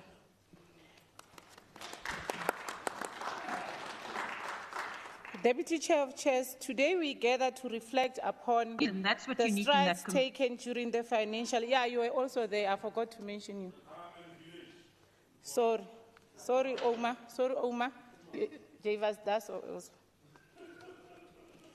We gather here to reflect upon the strides taken during the financial year 2022-2023 by the Department of Roads and Transport. This period was proven to be a critical juncture in our ongoing journey towards socio-economic recovery, and it is with immense pride that we share the remarkable progress achieved in the face of adversity. As we are all aware, the challenges posed by COVID-19 pandemic and global uncertainties necessitated a strategic and deliberate approach to reignite our region's socio-economic engine. Our response was guided by the reprioritization of Growing Gauteng Together GGT 2030 plan and the 5 elevated priorities which embraced wholeheartedly as non-negotiable focal points that we embarked on. The heart of our strategy was embodied in the Growing Gauteng Together through Smart Mobility 2030 plan, a visionary blueprint that encapsulates our commitment to transforming transportation through 4 pillars, that is, infrastructure, operations, institutions, and enabling technology. The Smart Mobility Plan aimed to seamlessly integrate information technology and innovative solutions into our transport network, ensuring efficiency, safety, and convenience for all. Honorable Chair of Chairs and honorable members, our department is slowly turning the corner. Just yesterday, the Honorable Premier bestowed the honor of the most improved department in the province on audit outcomes for the year under review. Nell, I said to you, you must unlearn what you learned for a very long time in your life. And now you are going to learn that this department will perform maximum. Our fleet management entity, G-Fleet, was also recognized for improvements in audit outcomes, while our Gautrain Management Agency maintained its clean audit outcome. All this is the testament of our clear strategy and efforts by our officials to transform this department into a capable arm of the state that is fit to deliver quality services to the people of our province efficiently and without wastage. And hence we made a call to everyone, including Honorable Nell, that he must join us in building a better Gauteng for all. In our pursuit of economic revival, the department embarked on significant infrastructure projects, including the rehabilitation of key roads such as P39, P156. These endeavors have not only contributed to economic resurgence, but have also ignited the flames of job creation and community empowerment.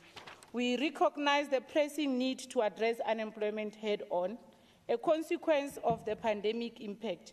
To this end, we harness the power of the expanded Public Works program, launching initiatives like the COVID-19 Transport Cadet Program and the Departmental Internship Program. Through these efforts, we have not only provided employment opportunities, but have also nurtured skills development, particularly amongst the youth, women of our province, and people living with disabilities. Our commitment to an integrated e-ticket system encapsulated in One Province, One Ticket project aims to provide seamless travel experiences for all. The Transport Management Center, a hub for real-time information, has empowered commuters and decision makers alike, bolstering safety, efficiency, and informed choices within our public transport system. Safety has remained paramount in our endeavors. The establishment of impound facilities, the introduction of the Public Transport Arbitration Office, and the implementation of a new vehicle number plate system showcase our resolute commitment to combating crime and ensuring the well-being of all who utilize our transportation system in the province. I'm immensely proud to highlight that despite the challenges such as cash flow issues, community project stoppages, and disruptions from external factors like load shedding, our department has demonstrated strategic acumen, fostering engagement with stakeholders and forming partnerships within our communities. These interventions have enabled us to navigate these challenges effectively and emerge stronger. And Member Hoffman can attest to it, and thank you very much, Member Hoffman, for acknowledging our service to the people of Gauteng. And please don't be distracted by the DA. Our financial resilience achieved through efficient revenue collection, tariff revenues, and collaborative efforts with our stakeholders has allowed us to maintain a robust revenue contribution to our provincial government. This in turn strengthens our capacity to continue uplifting our beloved province. In closing, Madam Chair of Chairs, the Department of Roads and Transport in Gauteng stands as a beacon of resilience, adaptability, and dedication. Our initiatives have aligned seamlessly with the province's priorities, resulting in a tangible contribution to economic growth, job creation, and public safety. Our achievement in infrastructure development, smart mobility solutions, and revenue generation reflect our unyielding commitment to the well-being and prosperity of people of Gauteng. Madam Chair of Chairs, allow me to table to this House the 3 reports of the Department of Roads and Transport and its entities. Thank you very much. Thank you very much, Honorable MEC Diale Tlhabela, for presenting your annual report. Secretary, please read the next order. Thank you, Honorable Chair. Can we of go Chairs. back to the Miley one? Come back later. Okay. Order number 8 is the introduction of the annual report of the Department of eGov for the 2022-2023 financial year. Okay. Honorable MEC Kumalo, please present your report. Madam Chair of Chairs, Speaker in absentia, Deputy Speaker, Honorable Premier, Honorable colleagues in the Executive Council, the Chief Whip of the Majority Party, distinguished guests, the people of Gauteng. Honorable Chair of Chair, I'm honored to table the 2022-23 annual report for Gauteng Department of E-Government, Research and Development to highlight some of the key deliverables and achievement of the Gauteng Department of E-Government, Research and Development for the financial year under review. Madam Chair of Chair and members of the House, during the 2022-23 financial year, the Department continued with driving the modernization of Gauteng Government Department. The Department overall expenditure was at 92% for the financial year. This is an indication that we have channeled our maximum resources to the required service delivery area. The Department achieved 73% of its performance key deliverable measures across all planned programs. There were 33 planned indicators reported for the financial year under review. 24 out of 33 indicators were achieved. The underachievement in performance was from the following areas: the percentages of supply invoices paid within 10 days of receipt, percentage of procurement spent on companies owned by PWDs, Department of Military Veterans, policy developed and approved, percentage of funded position filled. The Department of E-Government plays a major role in building a smart Gauteng city region that provides efficient, quality, and accessible service to all citizens. To achieve this goal, we must modernize government services and foster the implementation of a people-centered system that stimulates sustainable economic growth through transformative 4IR technologies. One crucial area of focus is connectivity, especially in townships, informal settlement, and hostels. We are committed to providing connectivity across the 5 economic corridors, fostering financial growth, opportunity, and mobile operational entry in these areas. Embracing the principle of 4th Industrial Revolution, we are fostering innovation and supporting the development of applications that bring government services closer to the people. During the financial year under review, the Department maintained the existing Gauteng Provincial network and provided 36 sites on wide area network, as well as 73 sites with local area network. 6 hostels located in Joskor, GP Hostel, Denver Hostel, MBA Hostel, Mure and Robert Hostel, Retabile, LTA Hostel were provided with Wi-Fi hotspots connectivity. The investment in township revitalization is a significant vehicle towards a poverty alleviation and job creation. The Department supported 75 previously disadvantaged ICT enterprises through partnership. The support was in the form of training and mentorship programs. The department has achieved 72% of procurement spend of RFQs below $1 million contributed to uplifting the township economy in line with priorities to contribute to the improvement of lives of people living in township. Our e-waste management strategy aims to address one of the world's fastest growing waste streams, promoting eco-friendly practices and economic growth through SME support and job creation. A total number of 10,588 people benefited from the ICT Skills Development Program to date. One of the success story implementation of the Youth Techno Expo, which we successfully hosted in all 5 corridors of the province. The Gauteng Youth Expo has provided a platform for youth empowerment through internships, youth employment, ICT skills development, and business opportunities. The department will maintain and sustain and grow this initiative to enable more young people to access opportunities brought by this program of ICT development and opportunities. The department has collaborated with institutions of higher learning to support the ICT-based SMEs to enhance competency, compliance, and efficiency. These partnerships delivers a small business enrichment program to qualifying small businesses that are registered. 75% of previously disadvantaged ICT entrepreneurs were supported through this partnership. In light of the rising crime levels, we are resolute in our commitment to combating crime, corruption, vandalism, and lawlessness to ensure the safety and security of our citizens. We have undertaken the following project: CCTV surveillance. We're expanding our network of CCTV cameras across areas to enhance real-time monitoring and surveillance. These cameras are equipped with advanced analytical to detect suspicious activities and provided an early warning to law enforcement agencies. Just over 100 CCTV surveillance systems cameras have been installed in major roads, business centers, schools, crime hotspot areas, and hostel in tish areas. Drone surveillance. 5 high-quality drones have been procured and delivered. The well-trained program and processes of pilot has been identified.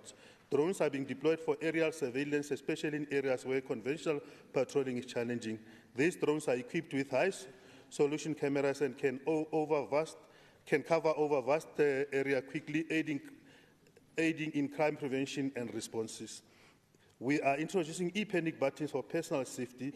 These devices can be easily activated by individuals facing emergency situations. They are linked to law enforcement agencies and nearby security personnel for rapid response. The e-panic application is currently available for download from Android and iOS app stores. We have targeted 8,000 people who will be using this panic button. We have deployed thus far 6,281, and we continue to deploy the panic button amongst these targeted groupings. We are focused on enhancing the state capacity to deliver services and improving e-government services. The e-government department plays a pivotal role in building a smart city region that provides efficient and accessible services to the people of Gauteng. The department managed to achieve an unqualified audit outcome, clean audit, for the year 2022-23 financial year. Madam Chair of Chair, I would like to thank the entire e-government department staff and management led by HOD Mr. Baloyi and the portfolio committee led by Honorable Fasia, who continue to provide valuable support and direction throughout the year. Allow me, Chair of Chair, using the relevant provision to table the department annual report. Thank you. Thank you very much, Honorable MEC Kumalo. Which one?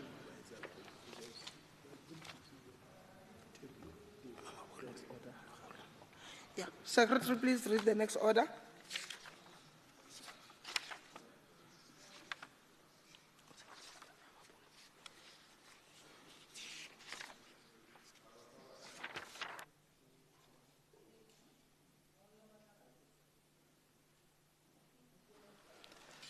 Thank you, Honorable Chair of Chairs. Order number 9 is the introduction of the annual report of the Gauteng Provincial Treasury, including its entity for the 2022-2023 financial year. Thank you very much, Secretary. Honorable Mamabulo. Thank you very much, Honorable Chair of Chairs. Just a mathematical account Only 3 are remaining in the opposition benches.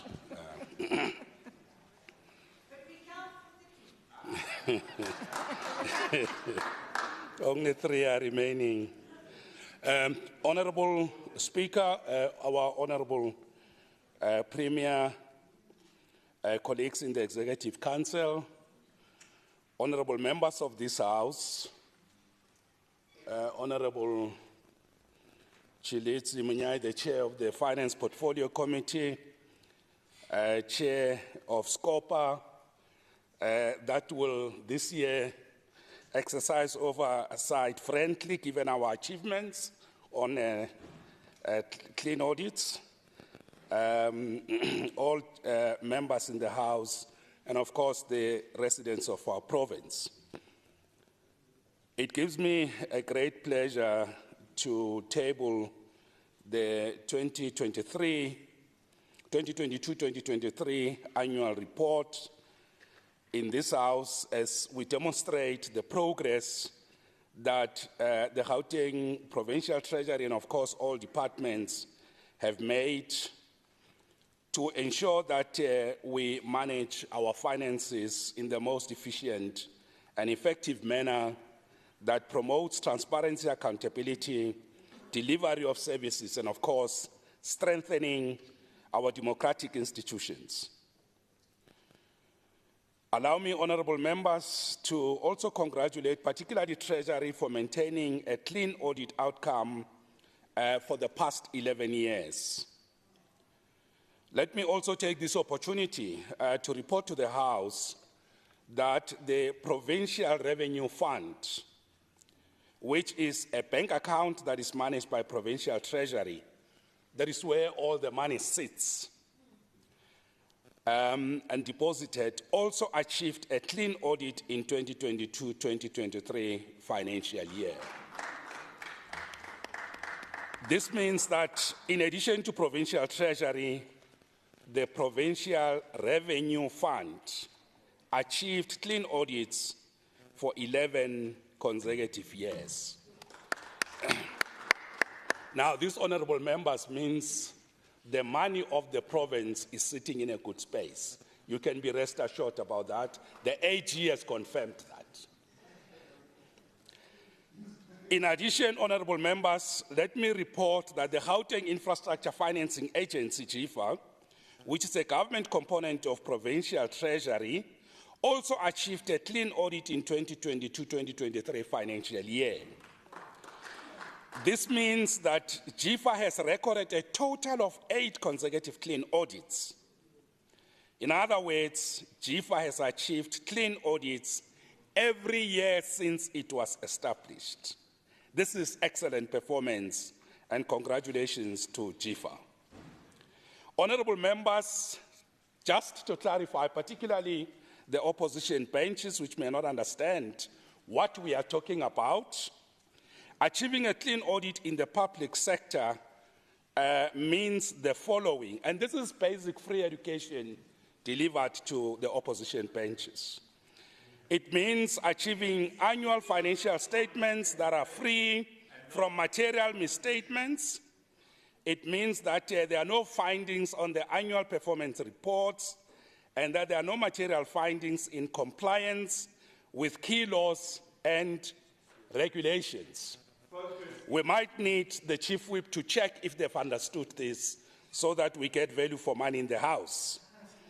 I therefore take this opportunity to say congratulations to both Provincial Treasury and of course to GIFA. Provincial Treasury's leadership was also demonstrated through the support it provided to the province in the period under review, which resulted to significant improvements in the audit outcomes of the province. I also want to take this opportunity, honorable members, to really thank and congratulate our honorable Premier for having provided the necessary leadership, stewardship that made sure that our entities, our departments, achieve clean audits and improve on audit outcomes. Thank you very much, honorable Premier. Sincere thanks to you. Congratulations to Team Gauteng. Now let me also just take the opportunity to outlined some of the highlights in the provincial treasury's performance. The department closely monitored personnel spending to ensure that it does not crowd out service delivery budget. This resulted in us maintaining the Gauteng provincial government wage bill at 56% in this financial year against the target of 60%. Now, I heard a member of the Democratic Alliance making some unfounded, very unfortunate remarks about our compensation of employees. And I'd like to call the honorable member to please interact with proper facts before misleading the House. Let me also continue to indicate that our enhanced revenue strategy, and of course the projects that we have identified to collect revenue, leveraging technology, that we are doing very well on that, and this has led to the 3.9% over collection of revenue above the appropriation from provincial sources in the 2022-2023 financial year. Honourable members, I'd like to say on revenue collection, we are the only province that collects the amount of money that we collect from our own innovation and creativity in collecting revenue to finance our province in all the 9 provinces, including the ones who claims everything, including what they learn from us. They can't raise revenue the way we do in this province, and I think this is an excellent achievement. Let me also take the opportunity to indicate that we continue to ensure compliance with regulations, and the department has made consequence management a key component for approval. Sorry, Chair, MEC. Members, I request that everyone switch off this cell phone or put it on silence, please. Thank you. My apology, MEC. Thank you very much, Honourable Chair of Chairs. Can I be compensated for the time, I hope? Thank you. We are committed to ensuring that, and of course the Premier has eloquently and quite comprehensively spoken to this issue of making sure that we pay our service providers in the time prescribed by the Public Finance Management Act. And let me also indicate that in line with that, we make sure that 98% of supplier invoices are submitted electronically. And the target we had set was 90%, but now we're receiving 98% electronically, digital, online. That's putting aside the manual process. This is a very good achievement. I must also say that, of course, our department is amongst those, and I could have listed them, that pays invoices 100% of their invoices paid in 30 days. And we seek to maintain this as the Premier has directed us to do so.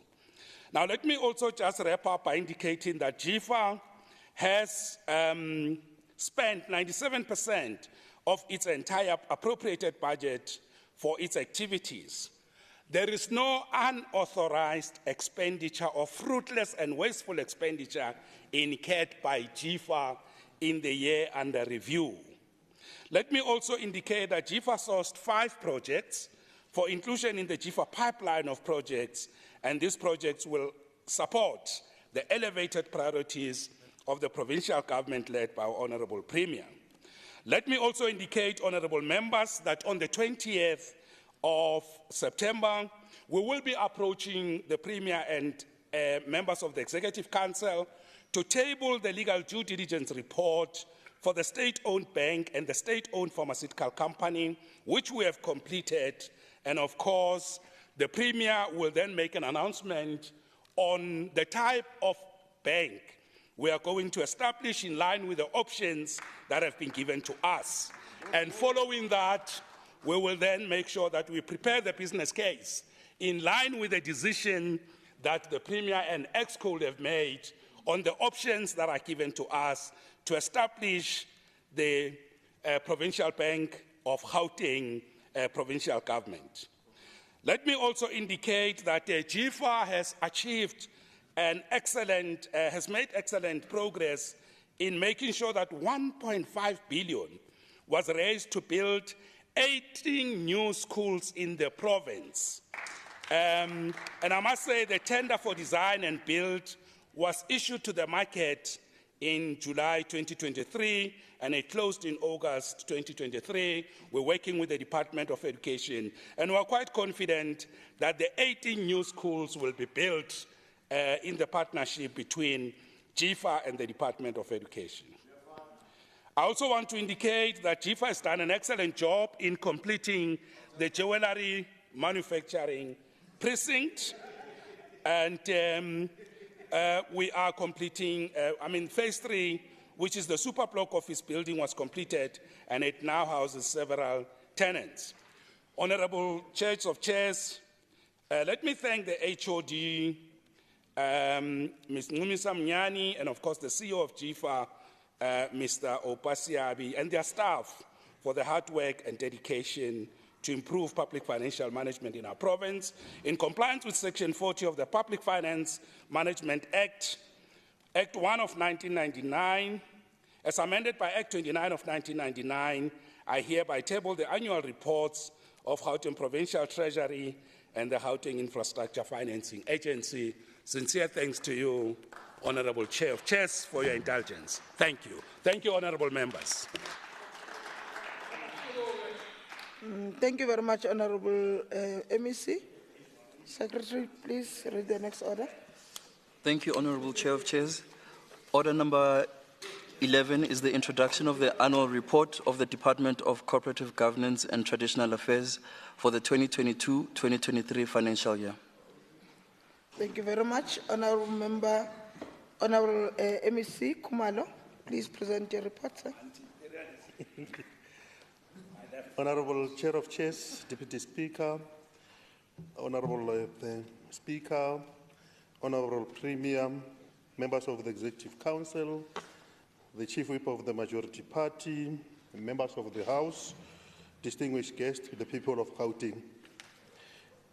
Honorable Chair of Chairs, we are honored to give an account of the work we have delivered during the financial year 2022-2023 for the Gauteng Department of Cooperative Governance and Traditional Affairs. Let us also join the Premier in passing our condolences to the families who passed on this tragic event today in Johannesburg, but also send our warmest sympathy and empathy to those who are injured and who are in hospital, wishing them a speedy recovery.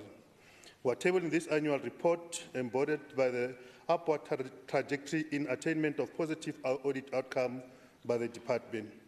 I'm proud to say that I'm leading a department where stringent internal controls and sound governance and accountability is non-negotiable. The department has achieved a clean audit outcome with no material findings on the preparation of annual financial statement, annual performance report, and compliance with law and regulations. We've done much to implement the commitment we made to the people of Gauteng. However, the department has faced a myriad of challenges, all of which is not insurmountable. We are not oblivious to the challenges and tasks ahead of us. The Sixth Administration is committed to working with the people of Gauteng to implement a program, the 5 elevated priorities. 1, accelerate economic recovery, strengthen the battle against crime, corruption, vandalism, and lawlessness, improve health and wellness of communities, strengthen the capacity of the state to deliver services, focus on incomplete infrastructure projects. In order to address the socio-economic challenges of the people adequately and effectively, we need to deliver the basic services that improve quality of life and the standard of living of citizens. We can only do so if we strengthen the capacity of municipalities across the province. In the period under review, our key intervention areas were on managing coalition governments in Gauteng and instilling stability in municipalities. These key priorities are strategic in that they are meaningful, measurable, and will show significant impact on service delivery. We strengthen the capacity of the state to deliver services by promoting good cooperative governance by ensuring that we have functional and stable municipalities, strengthening participatory democracy, promoting financial resilience in municipalities by reviewing the revenue management plans and implementation plans to improve the identified gaps. We are determined to build municipal infrastructure that stimulates economic development. Functional municipalities are at the core of our intervention and initiatives. We have provided financial and administrative support to build capacity of municipalities. The support provided included the following: legal and labor expertise and support towards simplified revenue plans, financial viability assessment and training for municipal public account committees. Support to improve audit outcome include the implementation of audit action plans, integrated plans, and implementation of district development model. Our municipalities are experiencing sharp decline in revenue as a direct result of load shedding and power outages. Deputy Chair of Chair, the department has displayed resilience in dealing with the responses to the energy crisis. The identified rolling blackouts continue to undermine provincial government effort to strengthen the province's energy security that is required to support the GGT 2030 vision. Gauteng Province is on an irreversible path to finding solutions to the energy crisis and improve our capacity to deliver sustainable power supply. The Gauteng Energy Security Strategy seeks to build a resilient and energy-secure province. We are on course to achieve our strategic intent and energy security vision, which is, I quote, a resilient and energy-secure city region that invests in the diversified and low-carbon energy resources and innovative technologies that delivers reliable and affordable energy services to all the citizens for an economically transformed and modernized and re-industrialized Gauteng city region, close quote. To assist with debt management, we have encouraged all municipalities to apply for a debt relief program as pronounced by the President. In the year under review, we continue to accelerate our effort to support municipalities to bring stability and improvement in governance and service delivery. The performance of municipalities is periodically monitored and reports are being prepared in line with the back-to-basic principles. The outcome of such performance evaluations will enable COCTA to develop targeted intervention to support those municipalities.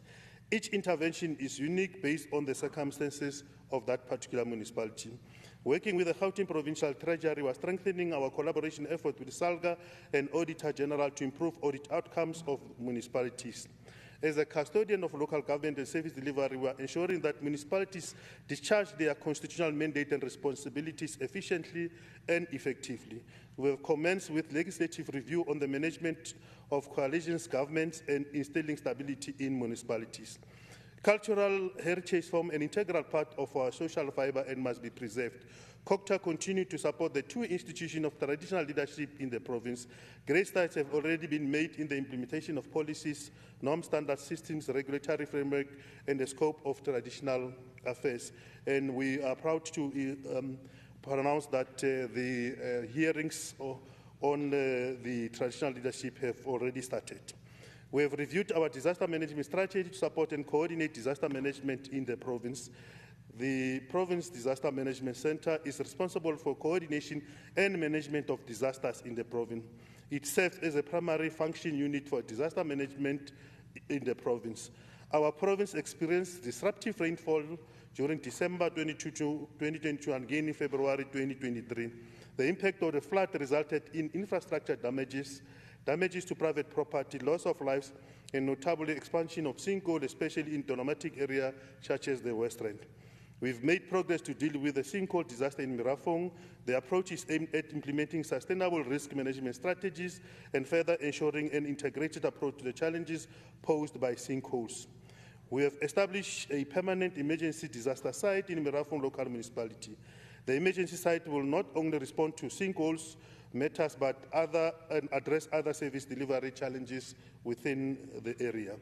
I would like to express my gratitude to the entire department led by HOD Dr. Bartley, the portfolio committee led by Honorable Fasia for its valuable support. There's an African proverb that can perfectly be attributed to the lessons we learned and the battles we overcame. That proverb is, I quote, "The best time to plant a tree is 20 years ago. The second best time is now." Enable me, Chair of Chair, to, using the enable provision, present the House with the annual report. I thank you.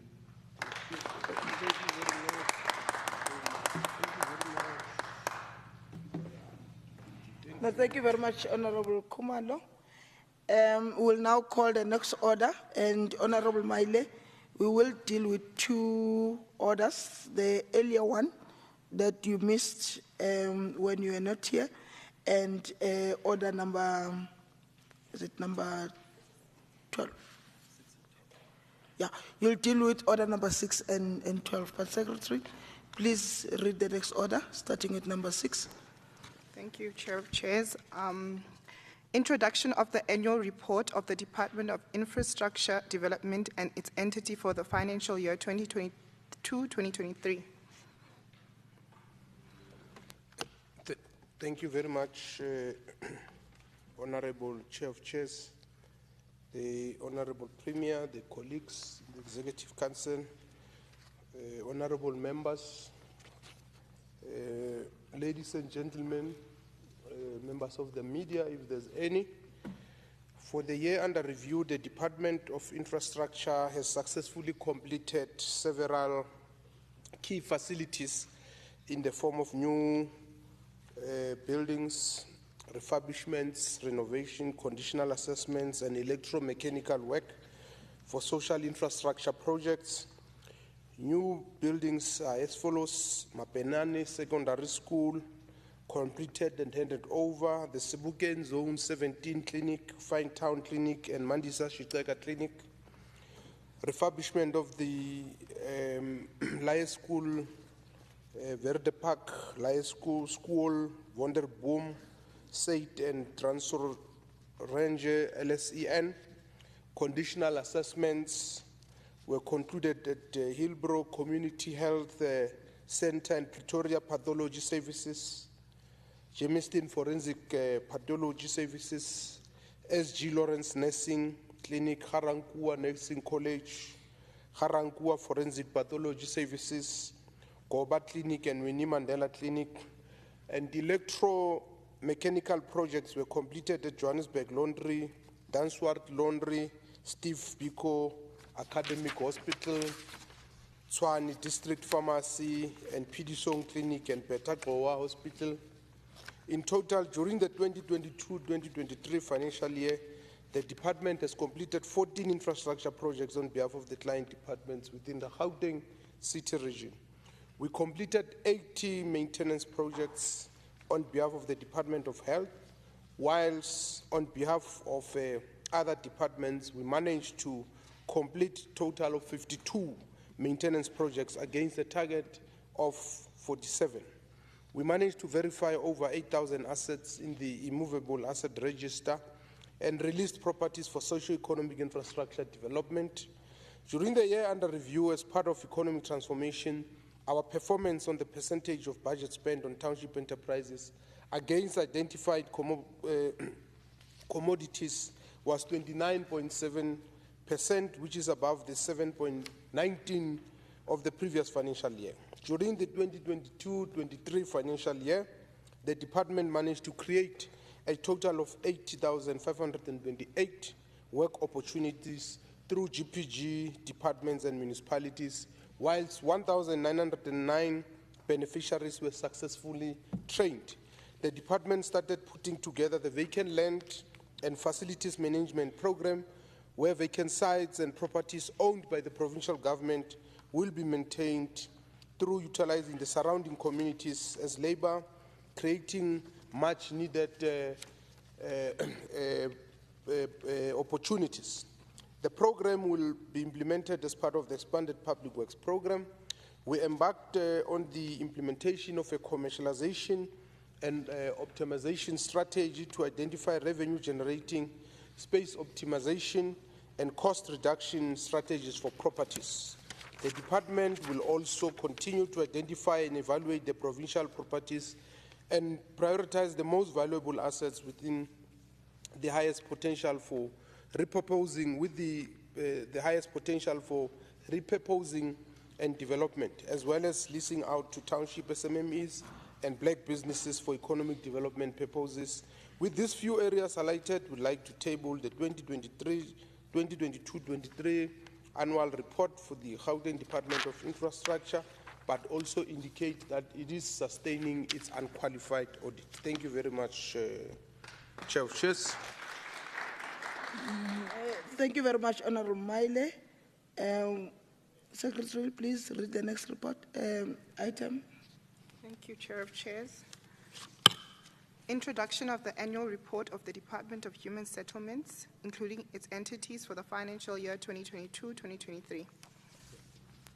Thank you very much, Chair of Chairs, Honorable Premier, members of the Executive Council, members of the Provincial Legislature, ladies and gentlemen, and members of the media, if they're present.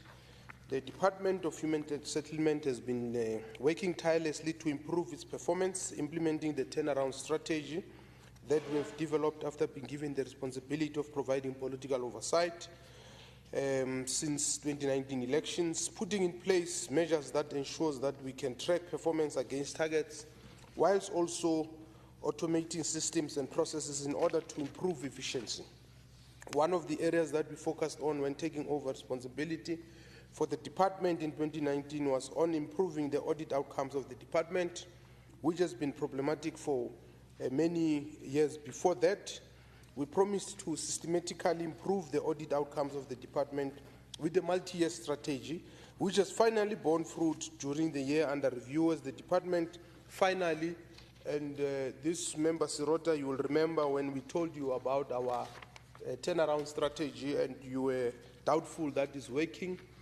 We can now confirm that since we had, in 2019, we had a disclaimer with adverse findings. In this current financial year, we've been able to turn things around because of the work we've done over a period of time, and the department has indeed received an unqualified audit opinion, which signifies the effectiveness of our turnaround strategy. And the unqualified audit opinion is a result of having taken a systematic approach, improving audit outcomes year on year by taking the following measures, amongst others, adapting and implementing a system of key controls provided by the Auditor General of South Africa, which are monitored and verified on a quarterly basis. The head of department taking stance on ensuring management comments are reviewed and agreed upon by process owners for full implementation of audit recommendations, standing meetings held on a weekly basis with the Deputy Director Generals and relevant process owners, implementing a method of identification in emerging risks as well as non-compliance to prescribed policies and legislative requirements, key management commitments and actions taken to prevent recurrence, together with identified root causes of finding. Combined assurance meetings are convened on a quarterly basis to address top strategic risk. We will continue to work methodically and ensure that the department maintains the current audit opinion.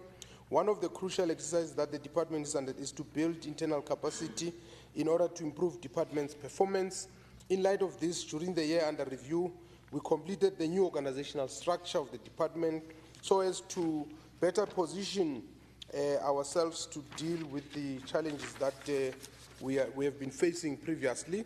And a total of 8,463 service sites were delivered against a target of 8,019. 6,982 breaking new grounds, meaning new units, were delivered, excluding blocked and abandoned projects. And during the debate, we will demonstrate to you that we've got a plan and that our plan is working to complete all the 7,000 plus incomplete houses. 41 informal settlements were provided with interim sanitation services, with 6,026 households benefiting. The rent value of bulk infrastructure funding transferred to local municipalities during the year under review was more than 329 million. The department has spent 99% of the adjusted appropriation, which was 6.4 plus billion in the 2022-23 financial year. These are just some of the few things that we thought we should highlight as we table the annual report. And in the debate, we will take you in detail on the good work that we have been doing since 2019 in this department and why the ANC-led government must be re-elected next year to continue doing this good work. Thank you very much. Thank you very much, Honorable Maile. campaign. Secretary, please read the next order, and I'm told that it's going to be done through virtually. Thank you. Thank you, Chair Chairs. Introduction of the annual report of the Department of Health and Wellness, including its entities for the financial year 2022-2023. Okay, thank you very much. Honorable Nkomora Lehoko. Thank you, Madam Chair, Chair of Committees. Madam Speaker, Honorable Premier, Honorable Speakers on the Council, Honorable Members of the House, leaders from Labour, leaders from different committees, people of Gauteng. It is my honor and privilege to table the 2020-2023 annual report to the Gauteng Department of Health and Wellness to focus some of the key achievements of the department for the year under review. When we assumed office in October 2022, we were aware of the enormous responsibility that put on us to make a difference to the public health in the system in the province. We immediately developed a plan to turn the tide in the health provision and to begin to write a positive story about the delivery of health services and the people of in the Gauteng Department of Health. Madam Speaker and honorable members of the House, I'm pleased to say that indeed we have turned the tide in fulfilling the vision of the department to provide quality healthcare services and to create a healthier and more equitable Gauteng that is transforming our hospitals into beacons of hope and healing. In the year under review, Madam Speaker, our hospitals headcount reached in excess of 21 million of the people that we've serviced, a 6% increase in patient visits compared to the previous year, whilst our hospital outpatient departments attended to over 5 million patient visits. We intensified our health and wellness drive under what we termed Asibe Healthy GP. This has seen us launching the Wellness Wednesdays program and mobilizing sectors of society to embrace healthy living and to tackle both communicable and non-communicable diseases. To improve the service delivery post-COVID-19, we focused our efforts on restoring essential services and ensuring the effectiveness of the department's systems and operations. We entrenched the centralized chronic medication dispensing and distribution, which we call it CCMDD program. Through the program, we minimize the need of patients who are unable to travel due to health or poverty to receive their medicines without visiting outpatient departments in the hospitals. The program has had the added benefit of decongesting the primary health care facilities. And during the 2022-2023 financial year, enrollment of patients in the CCMDD program have increased by 10% to 1,196,422 from 1 million in the previous financial year. Madam Speaker and members, the number of HIV tests carried out in 2022-2023 increased by 6%. The number of tests conducted was 5.312638, and increased nearly to 300 tests from 2021-2022. Whilst the number of tests increased, the proportion of HIV/AIDS patients aged between 15 to 24 declined by 0.4% from 1.7% in the 2021-2022 to 1.3%. The department is implementing again a comprehensive program of issuing preventative messages across various platforms to impact the behavior. Efforts to improve maternal health include antenatal care, which we call it ANC attendance, where potential problems during pregnancy can be identified and addressed to enable the safe delivery of babies. During the year under review, the ANC first visits increased by 2.4 to 69.2%, allowing mothers and their children the opportunity to have the best start on the paternal journey. Primary prevention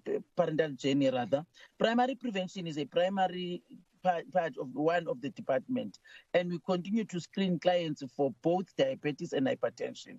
A significant portion of the targeted 18 years and older age groups have been screened for diabetes, and the number of clients screened increasing by 32% from 5.5 million in 2021-2022 to 7.2 million in 2022-23. With regard to hypertension, more than 5 million clients aged 18 to 44 and more than 2 million clients aged 45 and older were screened during 2022-23 financial year. For the year under review, Madam Speaker, undergraduate enrollment of NES students improved to 38%. We enrolled 550 students in 2022-23, offering career opportunities for the learners and ensuring the nursing is a career of choice. Madam Speaker and members of the House, we implemented the Ideal Clinic Status Program in the province. The Ideal Clinic Program aims to systematically improve primary health care facilities and the quality of care we provide. The program sets out the standard for PHC facilities to provide good quality health services. An ideal clinic is identified as having good infrastructure, adequate staff, adequate medicine and supplies, good administrative processes, and sufficient adequate bulk supplies. In the year under review, 97.3% of the clinics in the province obtained ideal clinic status. We have also expanded our PHC service platforms.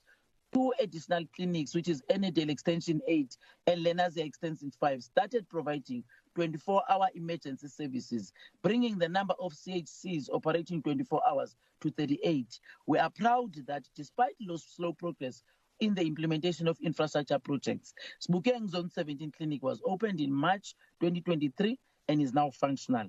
5 other clinics, which is Mandisa Shipteka, Philip Moyo, Finetown, Buikutong, and Kakana State, are at the final stages of completion at this end of this financial year. Of these 3, more have become functional already. Madam Speaker, medical legal claims are still a major concern of the department. However, we did bring down the rent value of these claims into contingent liabilities from 24 billion in the previous financial year to just over 18 billion at the end of March 2023. We will continue to reduce this through a comprehensive intervention strategy that is developed to address this. We have appointed a dedicated team that will be working tirelessly to reduce the claims. We will further undertake reforms in the appointment of chief executive officers of hospitals to ensure that their contracts of employment include this area as a key performance area in the reduction of medical legal claims. I'm particularly proud that the department managed to improve its audit outcomes, Madam. I have been assured by AG that if the department continues on its current trajectory, we will achieve a clean audit in the current financial year, and we have indeed become a beacon of other departments' health in the country to follow. I wish to express my gratitude to the Finance Portfolio Committee and their continued support, acting head of department and the Scopa Committee, which is led by Sokaile, acting head of department, Mr. Lisiba Malotani, for his passion and dedication in leading a team of staff of the Department of Health that have shown their commitment to turning the tide and have indeed done so as the department. Thank you, Madam Speaker.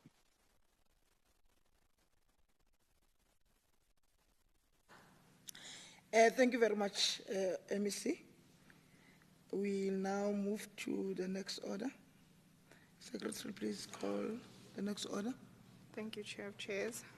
Introduction of the annual report of the Department of Sports, Arts, Culture and Recreation, including its entities for the financial year 2022-2023. Honorable Masupia. Thank you very much. Honorable Chair of Chairs, allow me to recognize and greet the Speaker of the House, Honorable Ntombi Mekwe, the Deputy Speaker, Honorable Mtlagaza Manamela, the Chief Whip of the ruling party, Honorable Lesego Makubela, and the Premier, Honorable Anyaza Lesufi. Le baagi ba Gauteng ke a le dumedisa bo botlhe.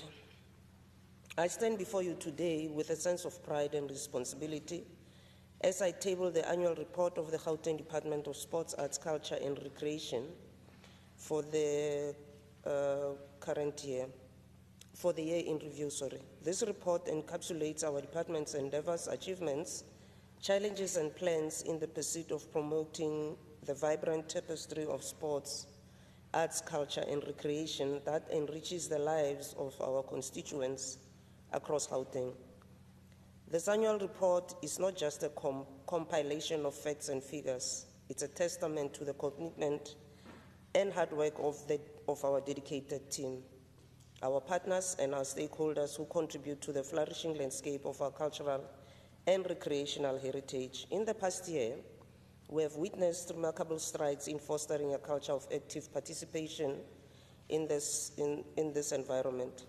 Our initiatives aimed at nurturing talent at the grassroots level have borne fruit, with countless young athletes excelling not only in the local stage, but also on the national and international platforms. The arts and culture scene in Gauteng remains vibrant and diverse.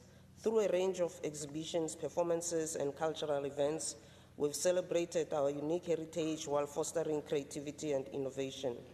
Our artists have consistently demonstrated the ability to transcend boundaries and communicate messages that resonate deeply with our communities. The department achieved 69% of its 121 annual targets, a notable improvement of 10 percentage points compared with the 2021-22 financial year. The final appropriation for the period under review is just over 968 million rands. As per compliance requirements, the department paid 82% of valid invoices received within 15 days and 98% of valid invoices within 30 days. Under key achievements, Program 1, which is administration, the term of representation of, in terms rather, of representation of designated groups as percentages of total employment, the department maintained 50% of women representation at SMS level. This is going to change, Madam, or honorable members rather, with given the appointments that were signed in the past 2 weeks.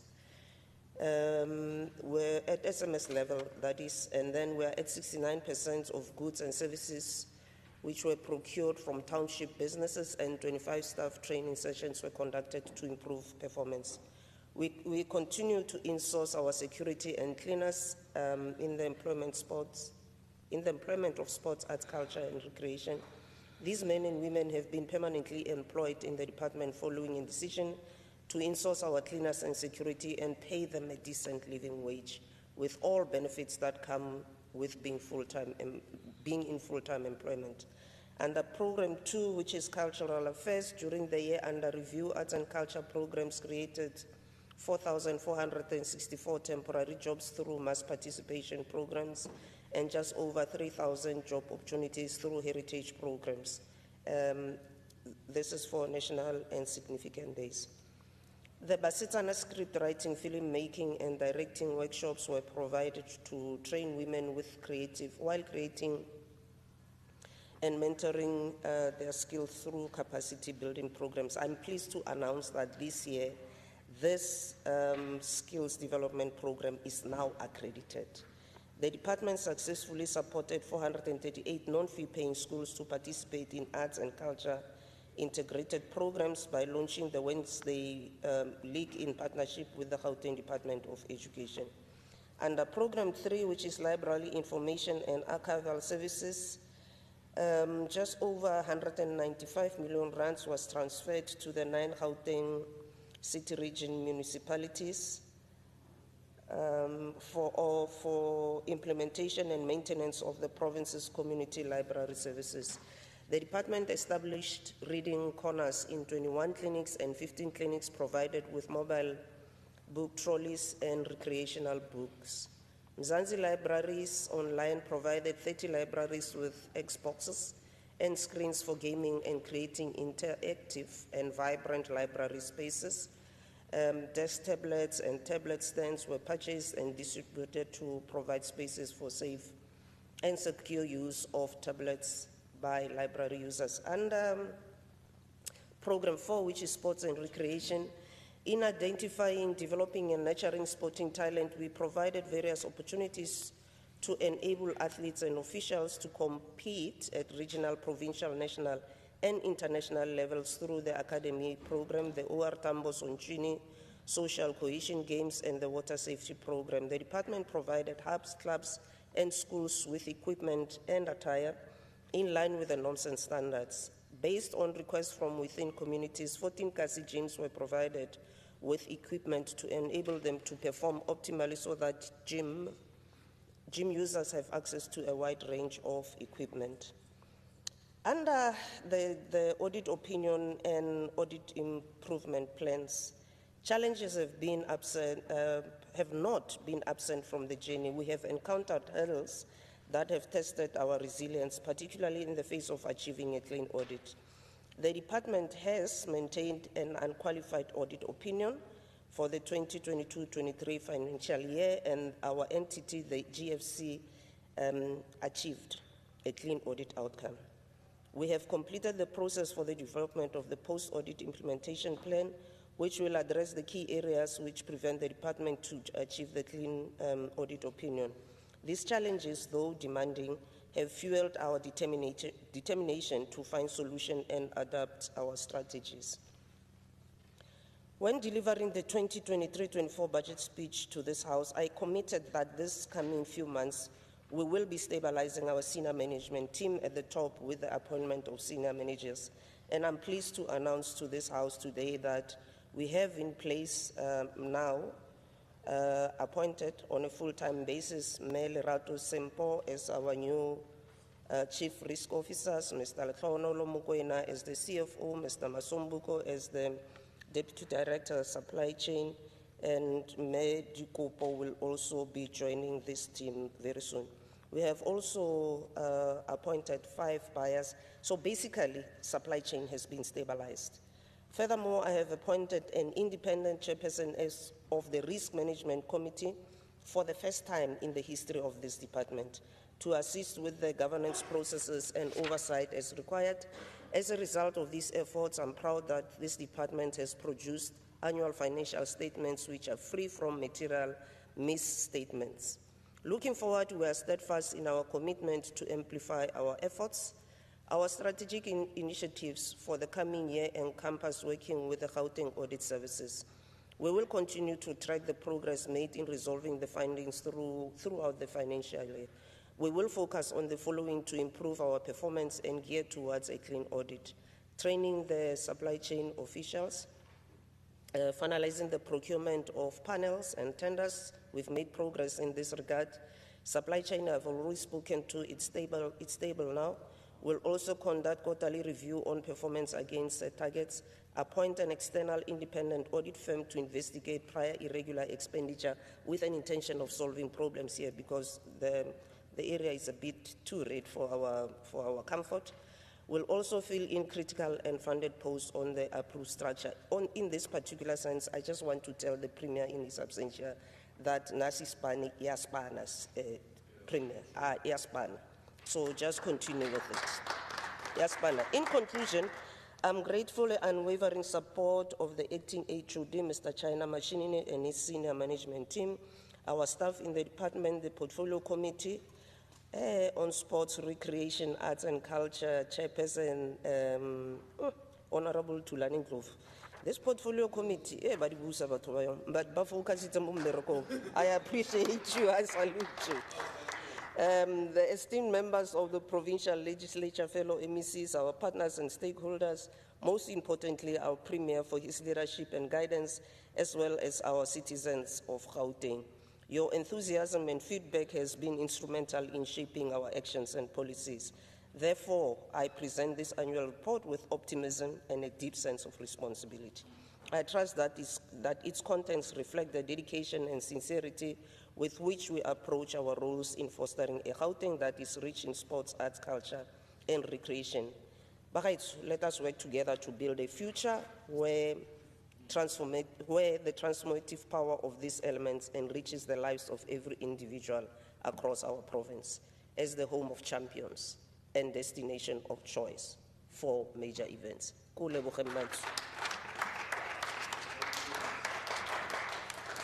Thank you. Thank you very much, Honorable MEC Musupie. Secretary, please call the next order. Thank you, Chair of Chairs. Introduction of the annual report of the Department of Community Safety for the financial year 2022-2023.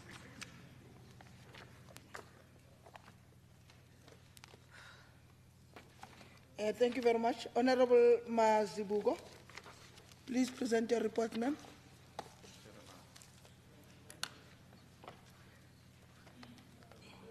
Thank you very much, Chair. Ngibingelele amalunga esishaya umthetho saseGauteng. Ngibingelele nevakashi zonke esinazo namhlanje. Let me acknowledge Premier in his absentia and members of the Executive Council, honorable members of the House. It is an honor and privilege, Madam House Chair, to present the annual report, the introduction of the annual report for the financial year 2022-2023 for the Department of Community Safety. This year has yielded noteworthy achievements and significant progress as we continue to strengthen the fight against crime, corruption, vandalism, and lawlessness. And we also continue to embrace the use of technology and innovation, which is popularly known as e-policing, in fulfilling our mandate of building a safe and secure province. The fight against crime is a priority as highlighted by Premier when he assumed office in October of 2022 and also during his State of the Province address. It is therefore important to note that the budget increment of this department has seen a drastic increase in ensuring that we are able to respond to those priorities. There's been many complex challenges along the way, including the high levels of violent crimes that continue to exist in our communities, but we are determined to address this through relentless efforts of law enforcement agencies in various sectors. The department in the financial year under review achieved 94% of its targets that were planned, and we have also utilized the allocated budget in that financial year and resolved that the remaining budget was submitted for rollover for this current financial year of 23-24, of which some of them is due to tender processes that actually had been committed but unfortunately not yet resolved. The provincial secretariat spent almost 89% of its allocated budget, and it saw a bit of underspending. Traffic management also spent 83% of its budget due to the money that was allocated for 24/7, which unfortunately the law enforcement, the Gauteng Traffic Police could not actually do it because of being influenced by other external forces, and as a result, it created a situation whereby that money was underutilized. The improvement of accountability and performance of law enforcement agencies has been achieved through conducting announced and unannounced visits to law enforcement agencies and to police stations, monitoring and implementing the IP's recommendations, monitoring compliance on Domestic Violence Act, procuring and handing over 50 patrol vans to South African Police Service to increase police visibility in our communities, procuring and handing over 4 mobile police stations to SAPS, and we have achieved an improved criminal justice system through analyzing the 1,800 crime dockets to ensure that the victims of crime receive justice, monitoring the court watching briefs, tracking the GPF criminal cases within the criminal justice system. Our communities are now safer and empowered because of the ongoing assessments that we continuously do in ensuring that the community policing forums are also functional, and that the 11 community safety fora also are functional, and the patroller teams that are existing in our communities also are up to standard, and the implementation of the social crime prevention interventions and conducting school safety interventions in our communities. And to ensure safer communities, we've also provided the necessary support to victims of crime and vulnerable groups through various interventions, such as offering psychosocial support to the victims of gender-based violence and femicide. We've also accessed 154 victim-friendly rooms and ensured that we rolled out 38 green doors across all corridors of our province, and moreover, 144 law enforcement officials have been capacitated on gender-based violence, which enables them to receive and support GPF victims in a safe environment as the first respondents. More efforts have been channeled towards institutionalizing and internalizing the road safety culture through a variety of law enforcement operations and collaborations. These efforts are important and contribute towards cultivating collective awareness and responsibility for road safety, which ultimately reduces accidents, injuries, and fatalities on the roads. The following interventions were implemented: about 9,545 reckless and negligent driving operations, 16,715 speed operations, stops and checks of 1,296,617,000 vehicles, 4,652 crime prevention operations in collaboration with other law enforcement agencies, 6,330 public passenger transport operations, 598 law enforcement operations targeting learner transport, 1,401 road safety awareness interventions, participating in the Trans-Kalahari Corridor Secretariat joint operations. The Ukaimla operations were carried out in different parts of the province and have yielded many successes, including arrest of illegal immigrants and undocumented people and issuing of summonses. The department joined several high-density operations facilitated by the SAPS, and stakeholders from various different law enforcement agencies took part in these operations to ensure public safety by focusing on eliminating crime, drunken driving cases, and undocumented people. The initiatives undertaken during this period reflect our dedication to creating a safer Gauteng. Moreover, it is my pleasure to also highlight that the department received an unqualified audit opinion with material findings only on contract management for the financial year under the review. In conclusion, let me express our gratitude to the Portfolio Committee, to SCOPA, and all other important stakeholders that ensures that we continue doing our work, and wish to also to extend our gratitude to all the citizens of Gauteng, and we encourage them to continue reporting any lawlessness that is happening within their communities. Thank you, Yabo. Bongatile MEC, thank you very much, ma'am. Secretary, please read the next order. Thank you. We'll go back to the order, the MEC Hlope, and I'm informed that she's going to do it visual. Yeah. Thank you, Chair of Chairs. We will read the fourth order. Introduction of the annual report of the Department of Agriculture and Rural Development for the financial year 2022-2023. Honorable MEC Hlope.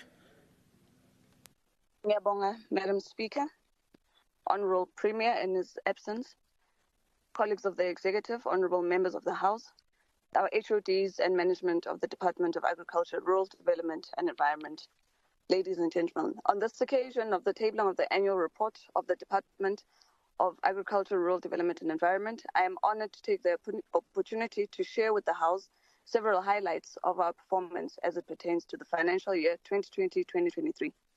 As we accelerate towards the end of the sixth administration of government, it is important to note that Gauteng Provincial Government, and particularly the department, acknowledges what has been achieved over the past 29 years and is mindful of the challenges that lie ahead, which require consistent and rapid response to move towards growing the Gauteng city region.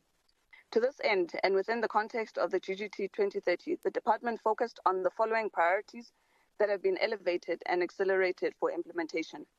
1 is the economic recovery. 2, strengthening the battle against crime, corruption, vandalism, and lawlessness in the province. 3, improving the living conditions of those in the province, and in particular, our townships, informal settlements, and hostels.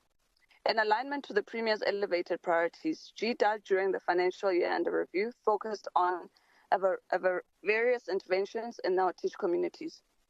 The department, as it continued to implement the 5-year strategic plan and our annual performance plans, focused mainly on 4 departmental apex programs, namely contributing to the improved food security in our teach areas, supporting township businesses, and environmental sustainability through reducing factors that contribute to climate change.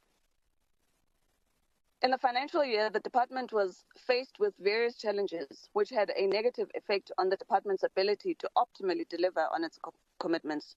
These entail, amongst others, the Russia-Ukraine war, which had a massive impact on the supply of agricultural production inputs such as fuel and fertilizers, as well as the general supply of certain commodities. These form part of the basic food basket for households in South Africa. The inflation-related price increase rendered such commodities unaffordable by many, plunging the households into further food insecurity. In addition, our ever-escalating domestic crisis of energy security within the Republic further plunged an already ailing economy into an even deeper crisis. The energy crisis has also impacted on the maintenance of the vital cold chain, which is key to the safety of food and of animal origin and agricultural produce at large. These observations reveal the paradoxes between international and the domestic balance of economic forces. In responding to this, the department developed interventions and further reached out by organizing an energy summit with the objective of listening and addressing the challenges that were being experienced by the agricultural and agro-processing stakeholders.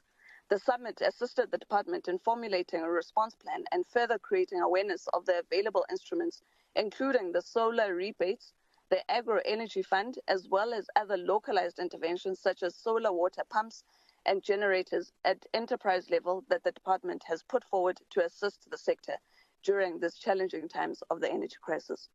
Despite these challenges, GDAT continued implementing the Growing Together 2030 vision as the blueprint of the current administration, with a specific focus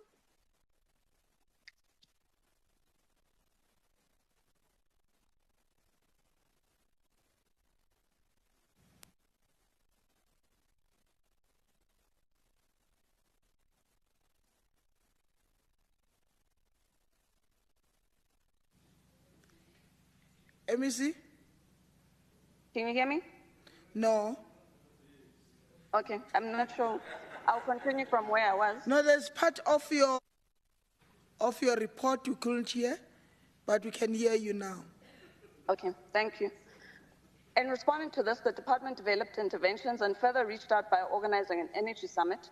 I've spoken to that. Despite these challenges, and the fiscal year under review, the department remained committed to improving food security by ensuring a massive reduction of food insecurity in the province, supporting township businesses and providing market access to our food producers, reducing factors contributing to climate change through greening and waste management initiatives.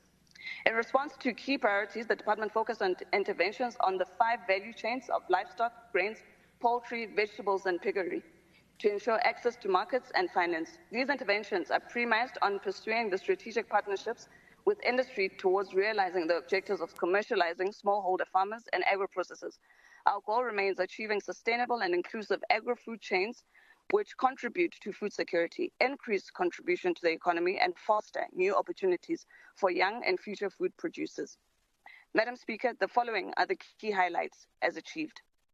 On food security, according to the Gauteng City Region Observatory Quality Life Survey, over half of the households experience some level of food insecurity, with 18% experiencing severe food insecurity in Gauteng, and 7.3% face inadequate food access. The measure of food security draws on the expenditure of groceries, whether adults or children had skipped meals in the past year, and by poor access to places of purchased food. Food security exists when all people always have physical and economic access to sufficient food to meet their dietary needs for the production and a healthy life. To sustain food security availability, access to the utilization of food must be secured. Agriculture is small compared to other sectors in the province. However, the sector plays a vital role in food security, rural development, and skills development. Food security programs of the department are primarily aimed at alleviating hunger and poverty in the province through agricultural initiatives, targeting the most vulnerable, our women, children, unemployed youth, and people living with disabilities. The department in the financial year under review supported a total of 64 smallholder farmers with both production inputs, infrastructure, mechanization, which are tractors, through the Comprehensive Agricultural Support Program called CASP, while others were supported through agricultural extension and advisory services, as well as training and capacity building. This was mainly with the primary focus of enhancing productivity within various agricultural commodities. Below is a summary of the smallholder and subsistence farmers supported during the financial year. A total of 64 smallholder farmers were supported. A total of 37 smallholder farmers who are women were supported. In supporting women with agricultural initiatives, a total of 5,110 women subsistence farmers were supported.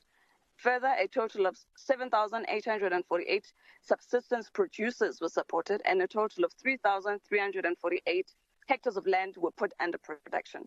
Furthermore, a total of 118 school food gardens were established during the 2020-2023 financial year. 121 school gardens were supported in the financial year under review. And the transformation of the agricultural sector, the agricultural commercialization program is meant to systematically assist smallholder farmers to move to a commercial level.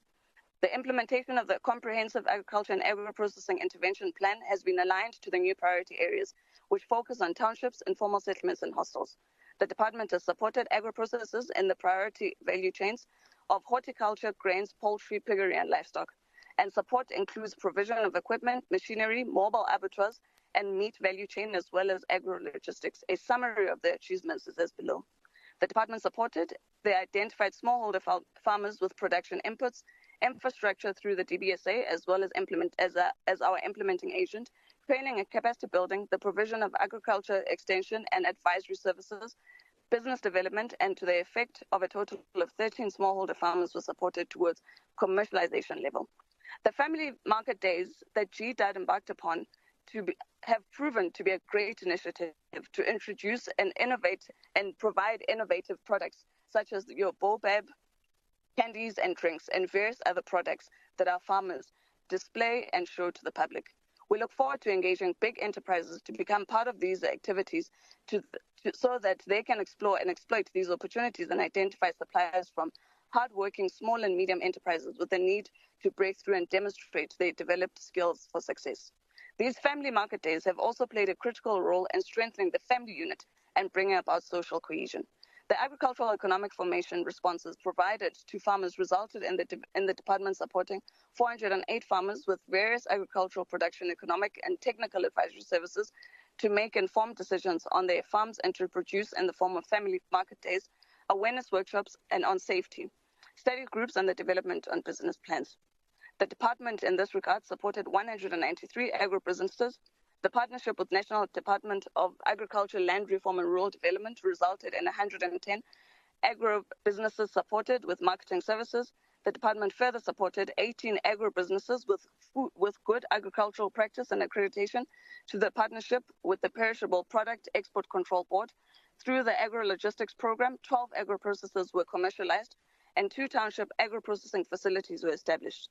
On rural development, a total of 49 agricultural production initiatives on communal areas and rural nodes were supported, and 108 home-based enterprises supported. On veterinary services, through the veterinary services, the department ensured the responsibility of reducing levels of animal disease occurrence and the negligence occurrence in zoonotic diseases in the province. The purpose of the program is to control and manage health risks and animal origin, ensuring livestock production and the availability of affordability to safe, healthy, high-quality food and animal products, thus stimulating the economic growth, contributing to poverty alleviation and facilitating the international trade in animals and products of animal origin. In summary, 69 smallholder livestock and poultry producers targeted for commercialization producers received veterinary support as was the high turnover for farmers on the list provided. A total of 19,266 veterinary certificates were issued for export facilitation, exceeding the 16,000 targets that we had planned. On environment, the program is responsible for the sustainable development mandate of GTAT, and that is the protection and management of Gauteng's natural and environmental resources and ecosystems.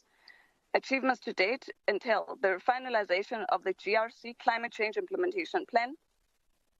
A total of 10 unemployed youths were trained on solar PVC installation and entrepreneurial skills as to capacitate the youth on the implementation of the green energy alternatives such as solar panel PVC. Plants conducted conducting energy audits and developing the associated business plans. The department achieved 100% for the complete atmospheric emission licenses issued within legislated timeframe and facilities with atmospheric emissions inventory system. The department continued to support the waste SMMEs, our buyback centers and cooperatives with recycling equipment, with a total of 75 waste SMMEs and buyback centers and cooperatives supported with recycling equipment during the financial year under review. Overall, Madam Speaker, the department has performed at 77% under the financial year under review. Of the 152 planned targets, 117 were achieved and 35 were not achieved. It is against this backdrop that 23% constitutes targets not achieved from administration, which is 11, agriculture and rural development 11, and environment 13. The department's main appropriation budget for the 2022-2023 financial year was 1 billion. 0.042. During the adjustment budget period, the department adjusted its main appropriation budget from 1.042 billion to 1.125 billion, increasing the budget by 83 million. The department spent 90% of its final appropriation in the year under review. A breakdown of the expenditure is as follows. On Program 1, administration, we spent 100%. On Program 2, which is agriculture and rural development, we spent 81%. On Program 3, which is environment and environmental affairs, we spent 94%. As it pertains to our audit, the following are the auditor's opinion, raised matters in the department. Underspending of the department materially underspent on the budget by just over 91 million. In Program 2, agriculture and rural development, material uncertainty relating to the future outcome of exponential litigation for regulatory action. The department is a defendant in various lawsuits. The ultimate outcome of the matters could not be determined, and no provision for any liability result was made to the financial statements. The report on the audit on compliance with the legislation, there were no material findings on the reported performance information for agriculture producer support and development compliance and enforcement and biodiversity management subject matters. On procurement and contract management, some invitations to tender for procurement of commodities designated for local content production did not stipulate the minimum threshold for local production. Yes. So 15 minutes. Chair of Chairs. Yeah, well, I understand the MEC is at the thick of things in Marshall Town, where we are experiencing fires.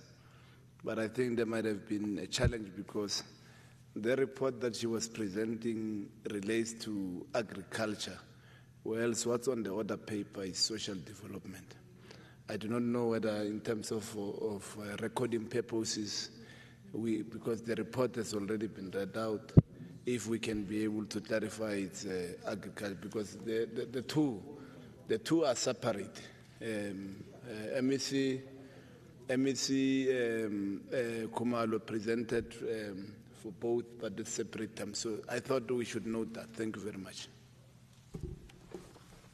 Thank you very much, Chief Whip. MEC, I'm sure you have noted the comments by the Chief Whip, but I must indicate to you, your time is over. You have spent 15 minutes presenting this report, and I will also request that you correct the report. Instead of saying it's for social development, you must indicate that it is a report on agriculture. Thank you, MEC. Yes, thank you, Chair. If I may then indicate that the report was for the Department of Agriculture, Rural Development and Environment in Yabo.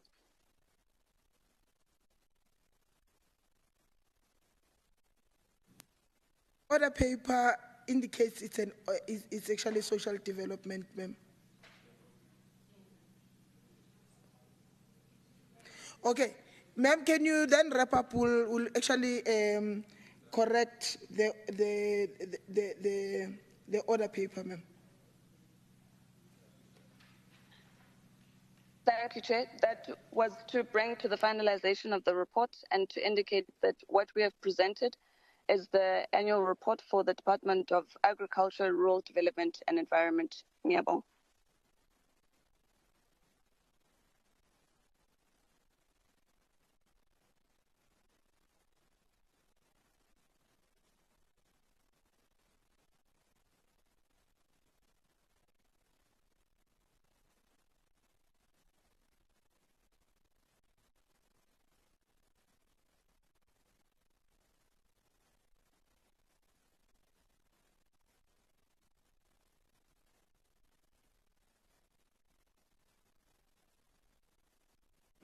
Honorable MEC, can you then finish the rural development one, and I'll also give you an opportunity to deal with order number 10 on social development, but what I'll request you to do is to please stick to your 10 minutes. Shazwana, Honorable Member. Thank you, Madam Speaker. I'll move then to the next report, which is the one for the Department of Social Development. Okay. Please stick to 10 minutes, ma'am. Thank you, Madam. I would like to thank this August House for affording the department an opportunity to present the annual report for the 2022-2023 financial year. This annual report comes at a time when we sprint towards the end of the sixth administration, assured we have raised the flag for the vulnerable and worked tirelessly to improve the lives of all, especially those descending from our teach communities, through our Pro-Poor program to alleviate poverty. Madam Speaker, this annual report provides a detailed account of the department's performance over the financial year under review and is driven by its vision of improving the lives of the poor and vulnerable. The key focus of the Department of Social Development is to provide care and support for the most vulnerable groups and individuals, such as children, older persons, persons with disabilities, the unemployed youth, and women living in poor households and teach communities. The bulk of these services are provided in partnership with non-profit organizations as part of extending our department's delivery network to the vulnerable citizens of the Gauteng province. As also critical to the department is the upskilling of our beneficiaries. Whilst we take cognizance of the contending priorities of our government and the needs for our service beneficiaries, we have also an appreciation of the fiscal constraints pregnant thereto. However, these do not deter our determination to deliver to the people of South Africa. Dependence and reliance on the state will not be viable over a period of time because of the dwindling resources, and as a result, providing opportunities for self-reliance becomes imperative. And one of the choices we have as a department is skills development, which is a key game changer for us. The department has bolstered its resolve to tackle youth challenges head-on through our comprehensive skills development programs, which include the expanded public works program, our welfare to work, learnerships and internships, which are geared towards improving employability and creating sustainable jobs. The department provides accredited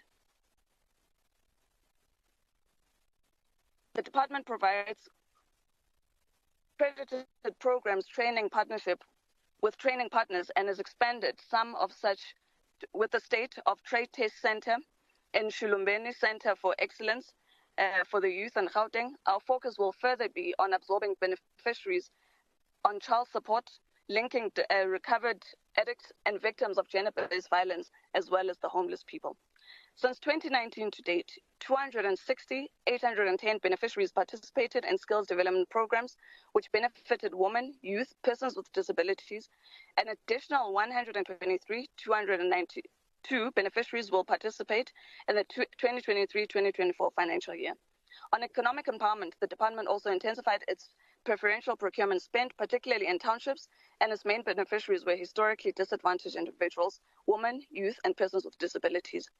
Also in ensuring that our suppliers and service providers stay afloat and are able to run their businesses effectively based on the goods and services they sold to the department as a client, 99.93% of our suppliers were paid within 30 days during the financial year under review.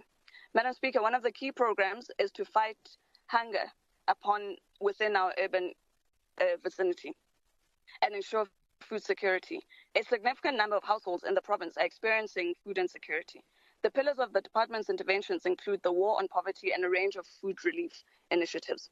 Furthermore, we put emphasis on skills development for these beneficiaries. Further, to acquire necessary skills that will increase their capacity to earn an income, be employable and self-sufficient, ensuring that we're able to remove them from government reliance. To date, 3,556,104 people have benefited from feeding programs in the form of food parcels, nutritious cooked meals served in our drop-in centers, in community nutrition development centers, and in residential facilities for older persons and persons with disabilities. Further, we are planning to reach 776,500 beneficiaries in the financial year 2023-2024. A keynote contributor to the scourge of violence being experienced across many of our communities is the scourge of substance abuse and alcohol abuse. This is a problem that the government must tackle head on. The Premier's pronouncement on the massification of substance abuse campaign created awareness about the program at hand. While focus is on increasing the number of treatment beds at a rate that the demand for inpatient treatment services is growing, further emphasis must be put on upscaling our outpatient treatment and community-based treatment centers to ensure quick response and the absorption of substance users, including referrals from our GP anti-substance abuse call line. During the period under review, the department continued to render substance abuse prevention and rehabilitation services in terms of the Prevention of Treatment of Drug Dependency Act 70 of 2008 and the National Drug Master Plan to ensure that the demand and harm caused by drugs is reduced. To date, over 5,791,417 beneficiaries were reached through our substance abuse prevention programs. Our Kimoja coaches deployed in schools and communities to the rollout of our Kimoja prevention program reached 151,773 children and youth. To date, substance abuse disorder treatment services were provided to 37,407 users and 11853 beneficiaries that completed the treatment programs that are participating in our aftercare services.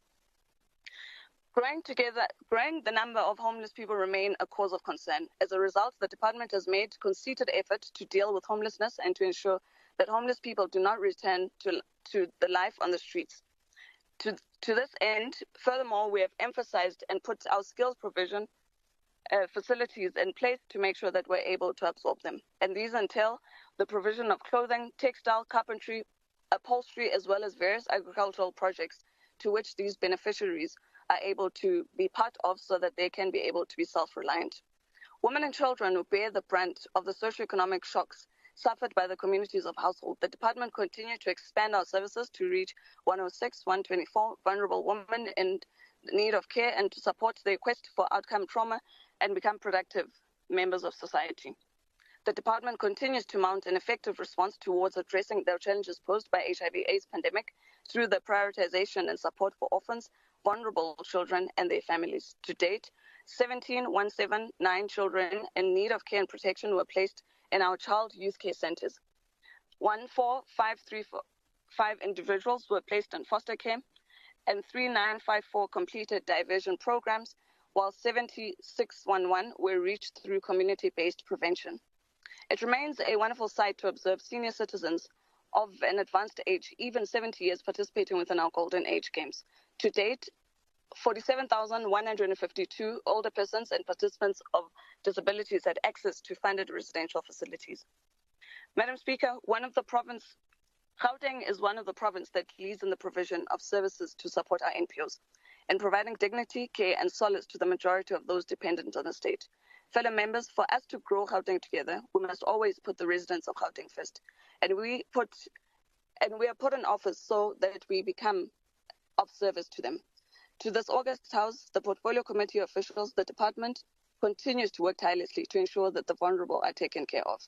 As indicated, Madam Speaker, we are also awake to the realities that as it pertains to our socioeconomic standing and the fiscal constraints that government finds itself within. And the department continues to ensure that whilst we seek and lobby for additional funding through the private sector partners we're bringing on board, we're also massifying on skills development to ensure that we're able to take this province to greater levels and truly remove the vulnerable from being in a state of dependency to being able to be self-reliant. I thank you. Thank you very much, MEC. Secretary, please read the next order. Thank you, Chair. Economic Development Portfolio Committee report on the final voting mandate of the Copyright Amendment Bill, B13F 2016.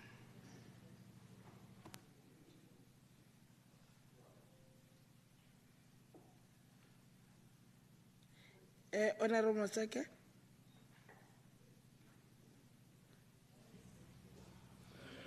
No, thank you very much, Chair of Chairs. I hereby table the committee report on the final voting mandate on the Copyright Amendment Bill B13F of 2016. Chair of Chairs, may I request part of the report that I will not read be referred as read. I will focus on the process followed for the benefit of the House, in case there will be anyone that will want to take the legal route.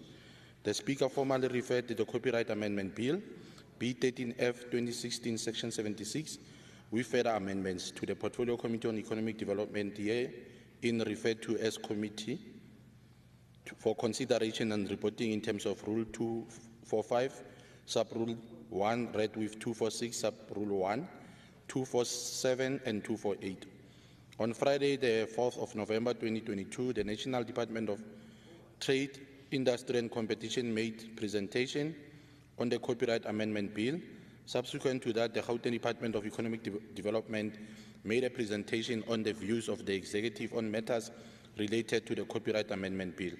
The permanent delegate also attended the meeting in order to brief the committee on the processes related to the consideration of the bill. In the same meeting, a research analysis focusing on the socio-economic impact of the bill and a legal opinion were presented respectively by the research unit and legal unit from the Gauteng Provincial Legislature.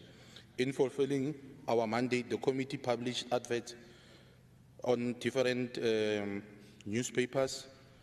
To further publicize the processing of the Copyright Amendment Bill, radio promos, including interviews, were undertaken in different radio stations.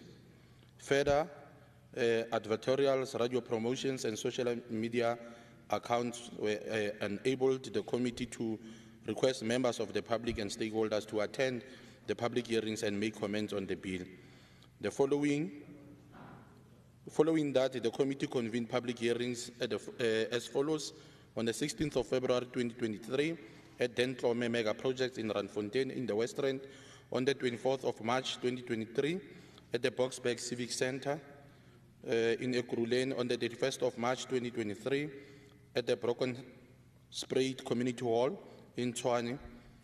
Prior convening all the public hearings, the Portfolio Committee convened a focused stakeholder engagement session on the bill on the 9th of February 2023 in Johannesburg. This was to solicit views from organized formations on the proposed amendments. The Portfolio Committee deliberated and adopted a draft report on the negotiating mandate of the Copyright Amendment Bill in a meeting that was convened on the 11th of May 2023.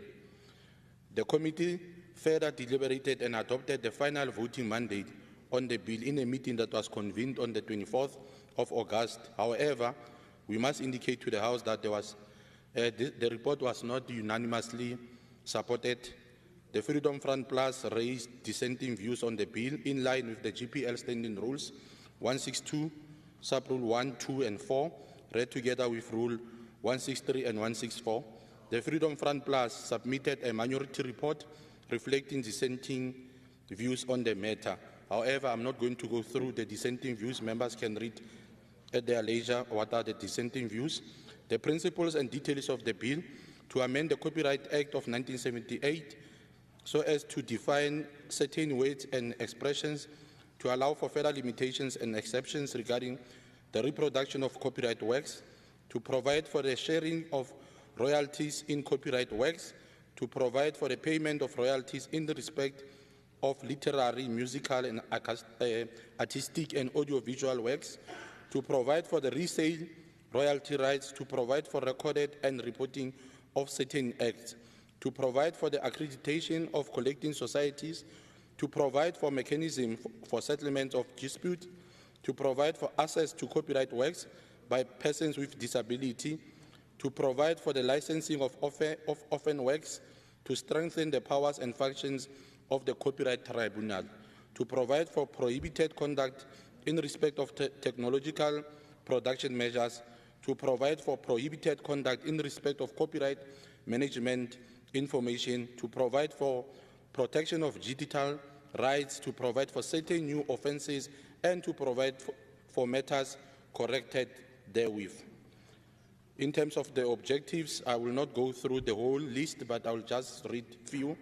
To develop a legal framework on the copyright and related rights that will promote accessibility to producers and users and consumers in a balanced manner This includes flexibilities and advancements in the digital space that should empower all strata of the citizens of South Africa to introduce provisions which deal with matters pertaining to collective management of the collecting societies, which will only be allowed to collect for their registered members, and all collecting societies to be accredited with the Companies and Intellectual Property Commission. The final position of the committee, after due consideration, the Economic Development Portfolio Committee, in accordance with Rule 117, subsection 2C, read together with Rule 164, the committee presents to this House the report on the final mandate in support of the Copyright Amendment Bill, Section 76, and recommends to this House for its adoption. In terms of Rule 248, Sub-Rule 2, 3, 4, and 5, and read together with Section 65 of the Constitution of the Republic of South Africa, the Portfolio Committee on Economic Development recommends that the House confer authority to the Gauteng Provincial Delegate to the National Council of Provinces to vote in favor of the Copyright Amendment Bill. In terms of acknowledgement, allow me to express the gratitude to all members of the committee and the support staff for their diligent work during the deliberations of the amendment. Thank you so much, Chair of Chairs. Thank you very much, Honorable Matseke. Is there any seconder? Honorable Litsi.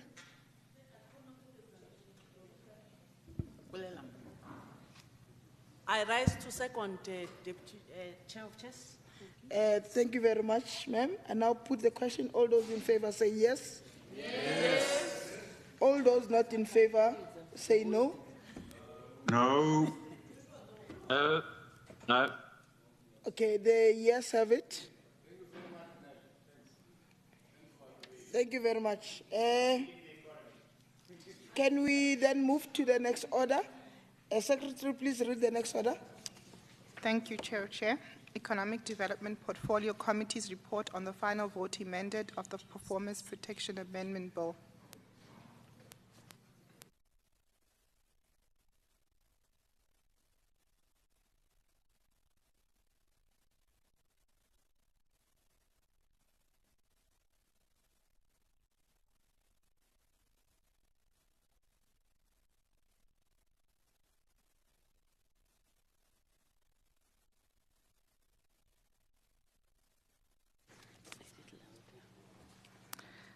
Economic Development Portfolio Committee's report on the final voting mandate of the Performance Protection Amendment Bill.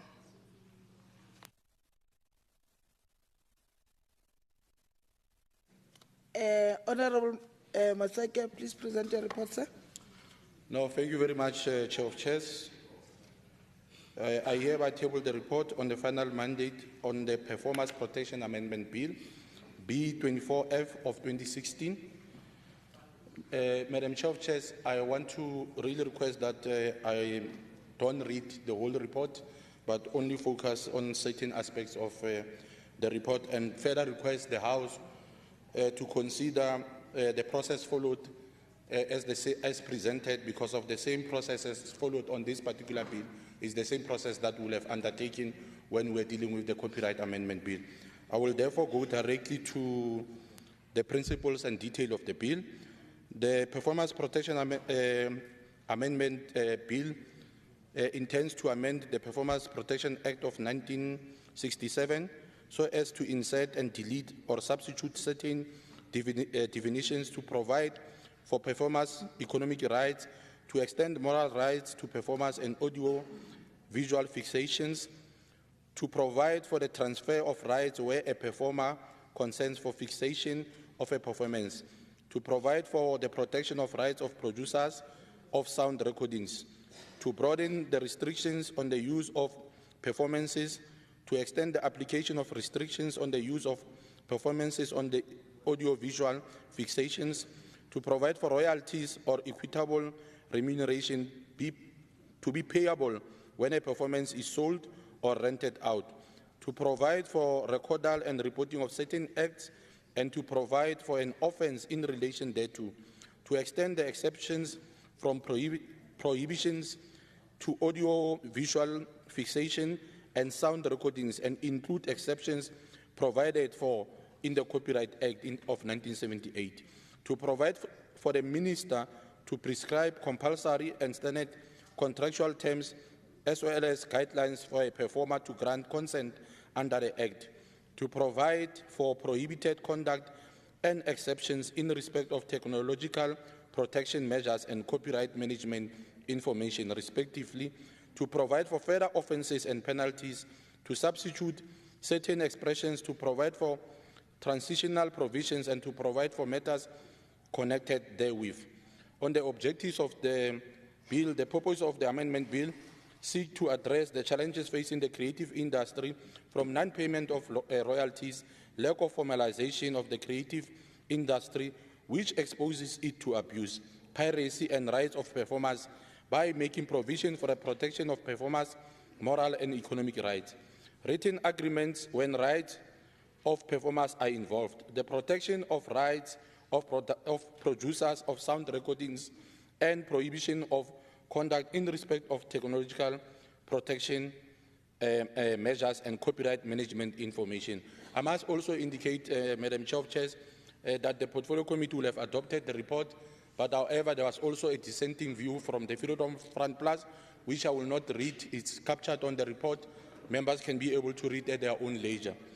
In terms of the final position of the committee, after due consideration, the Economic Portfolio Committee, in accordance with Rule 117, subsection 2C, read together with Rule 164, the committee present to the House the report on the final mandate in support of the Performance Protection Amendment Bill, Section 76 Bill, and recommend its adoption by the House. In terms of Rule 248, Sub-Rule 2, 3, 4, and 5, read together with Section 65 of the Constitution of the Republic of South Africa, the Portfolio Committee on Economic Development recommends to the House to confer authority on the Gauteng provincial delegates to the National Council of Provinces to vote in favor of the Performance Protection Amendment Bill B24F of 2016.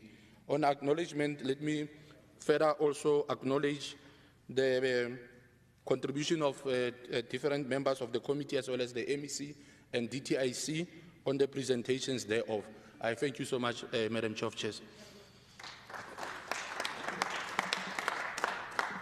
Thank you so much, Member Maseke. Is there any seconder? Member Letia? Thank you, Chair of Chairs. I rise to second. Thank you very much, ma'am. I now put the question. All those in favor say yes. Yes. All those not in favor say no. Yes. No. The yes have it. Thank you very much. That brings us to the end of our meeting. The next meeting will be on, when is that? Okay, the next meeting will be on Tuesday, the 5th of September. The meeting is adjourned.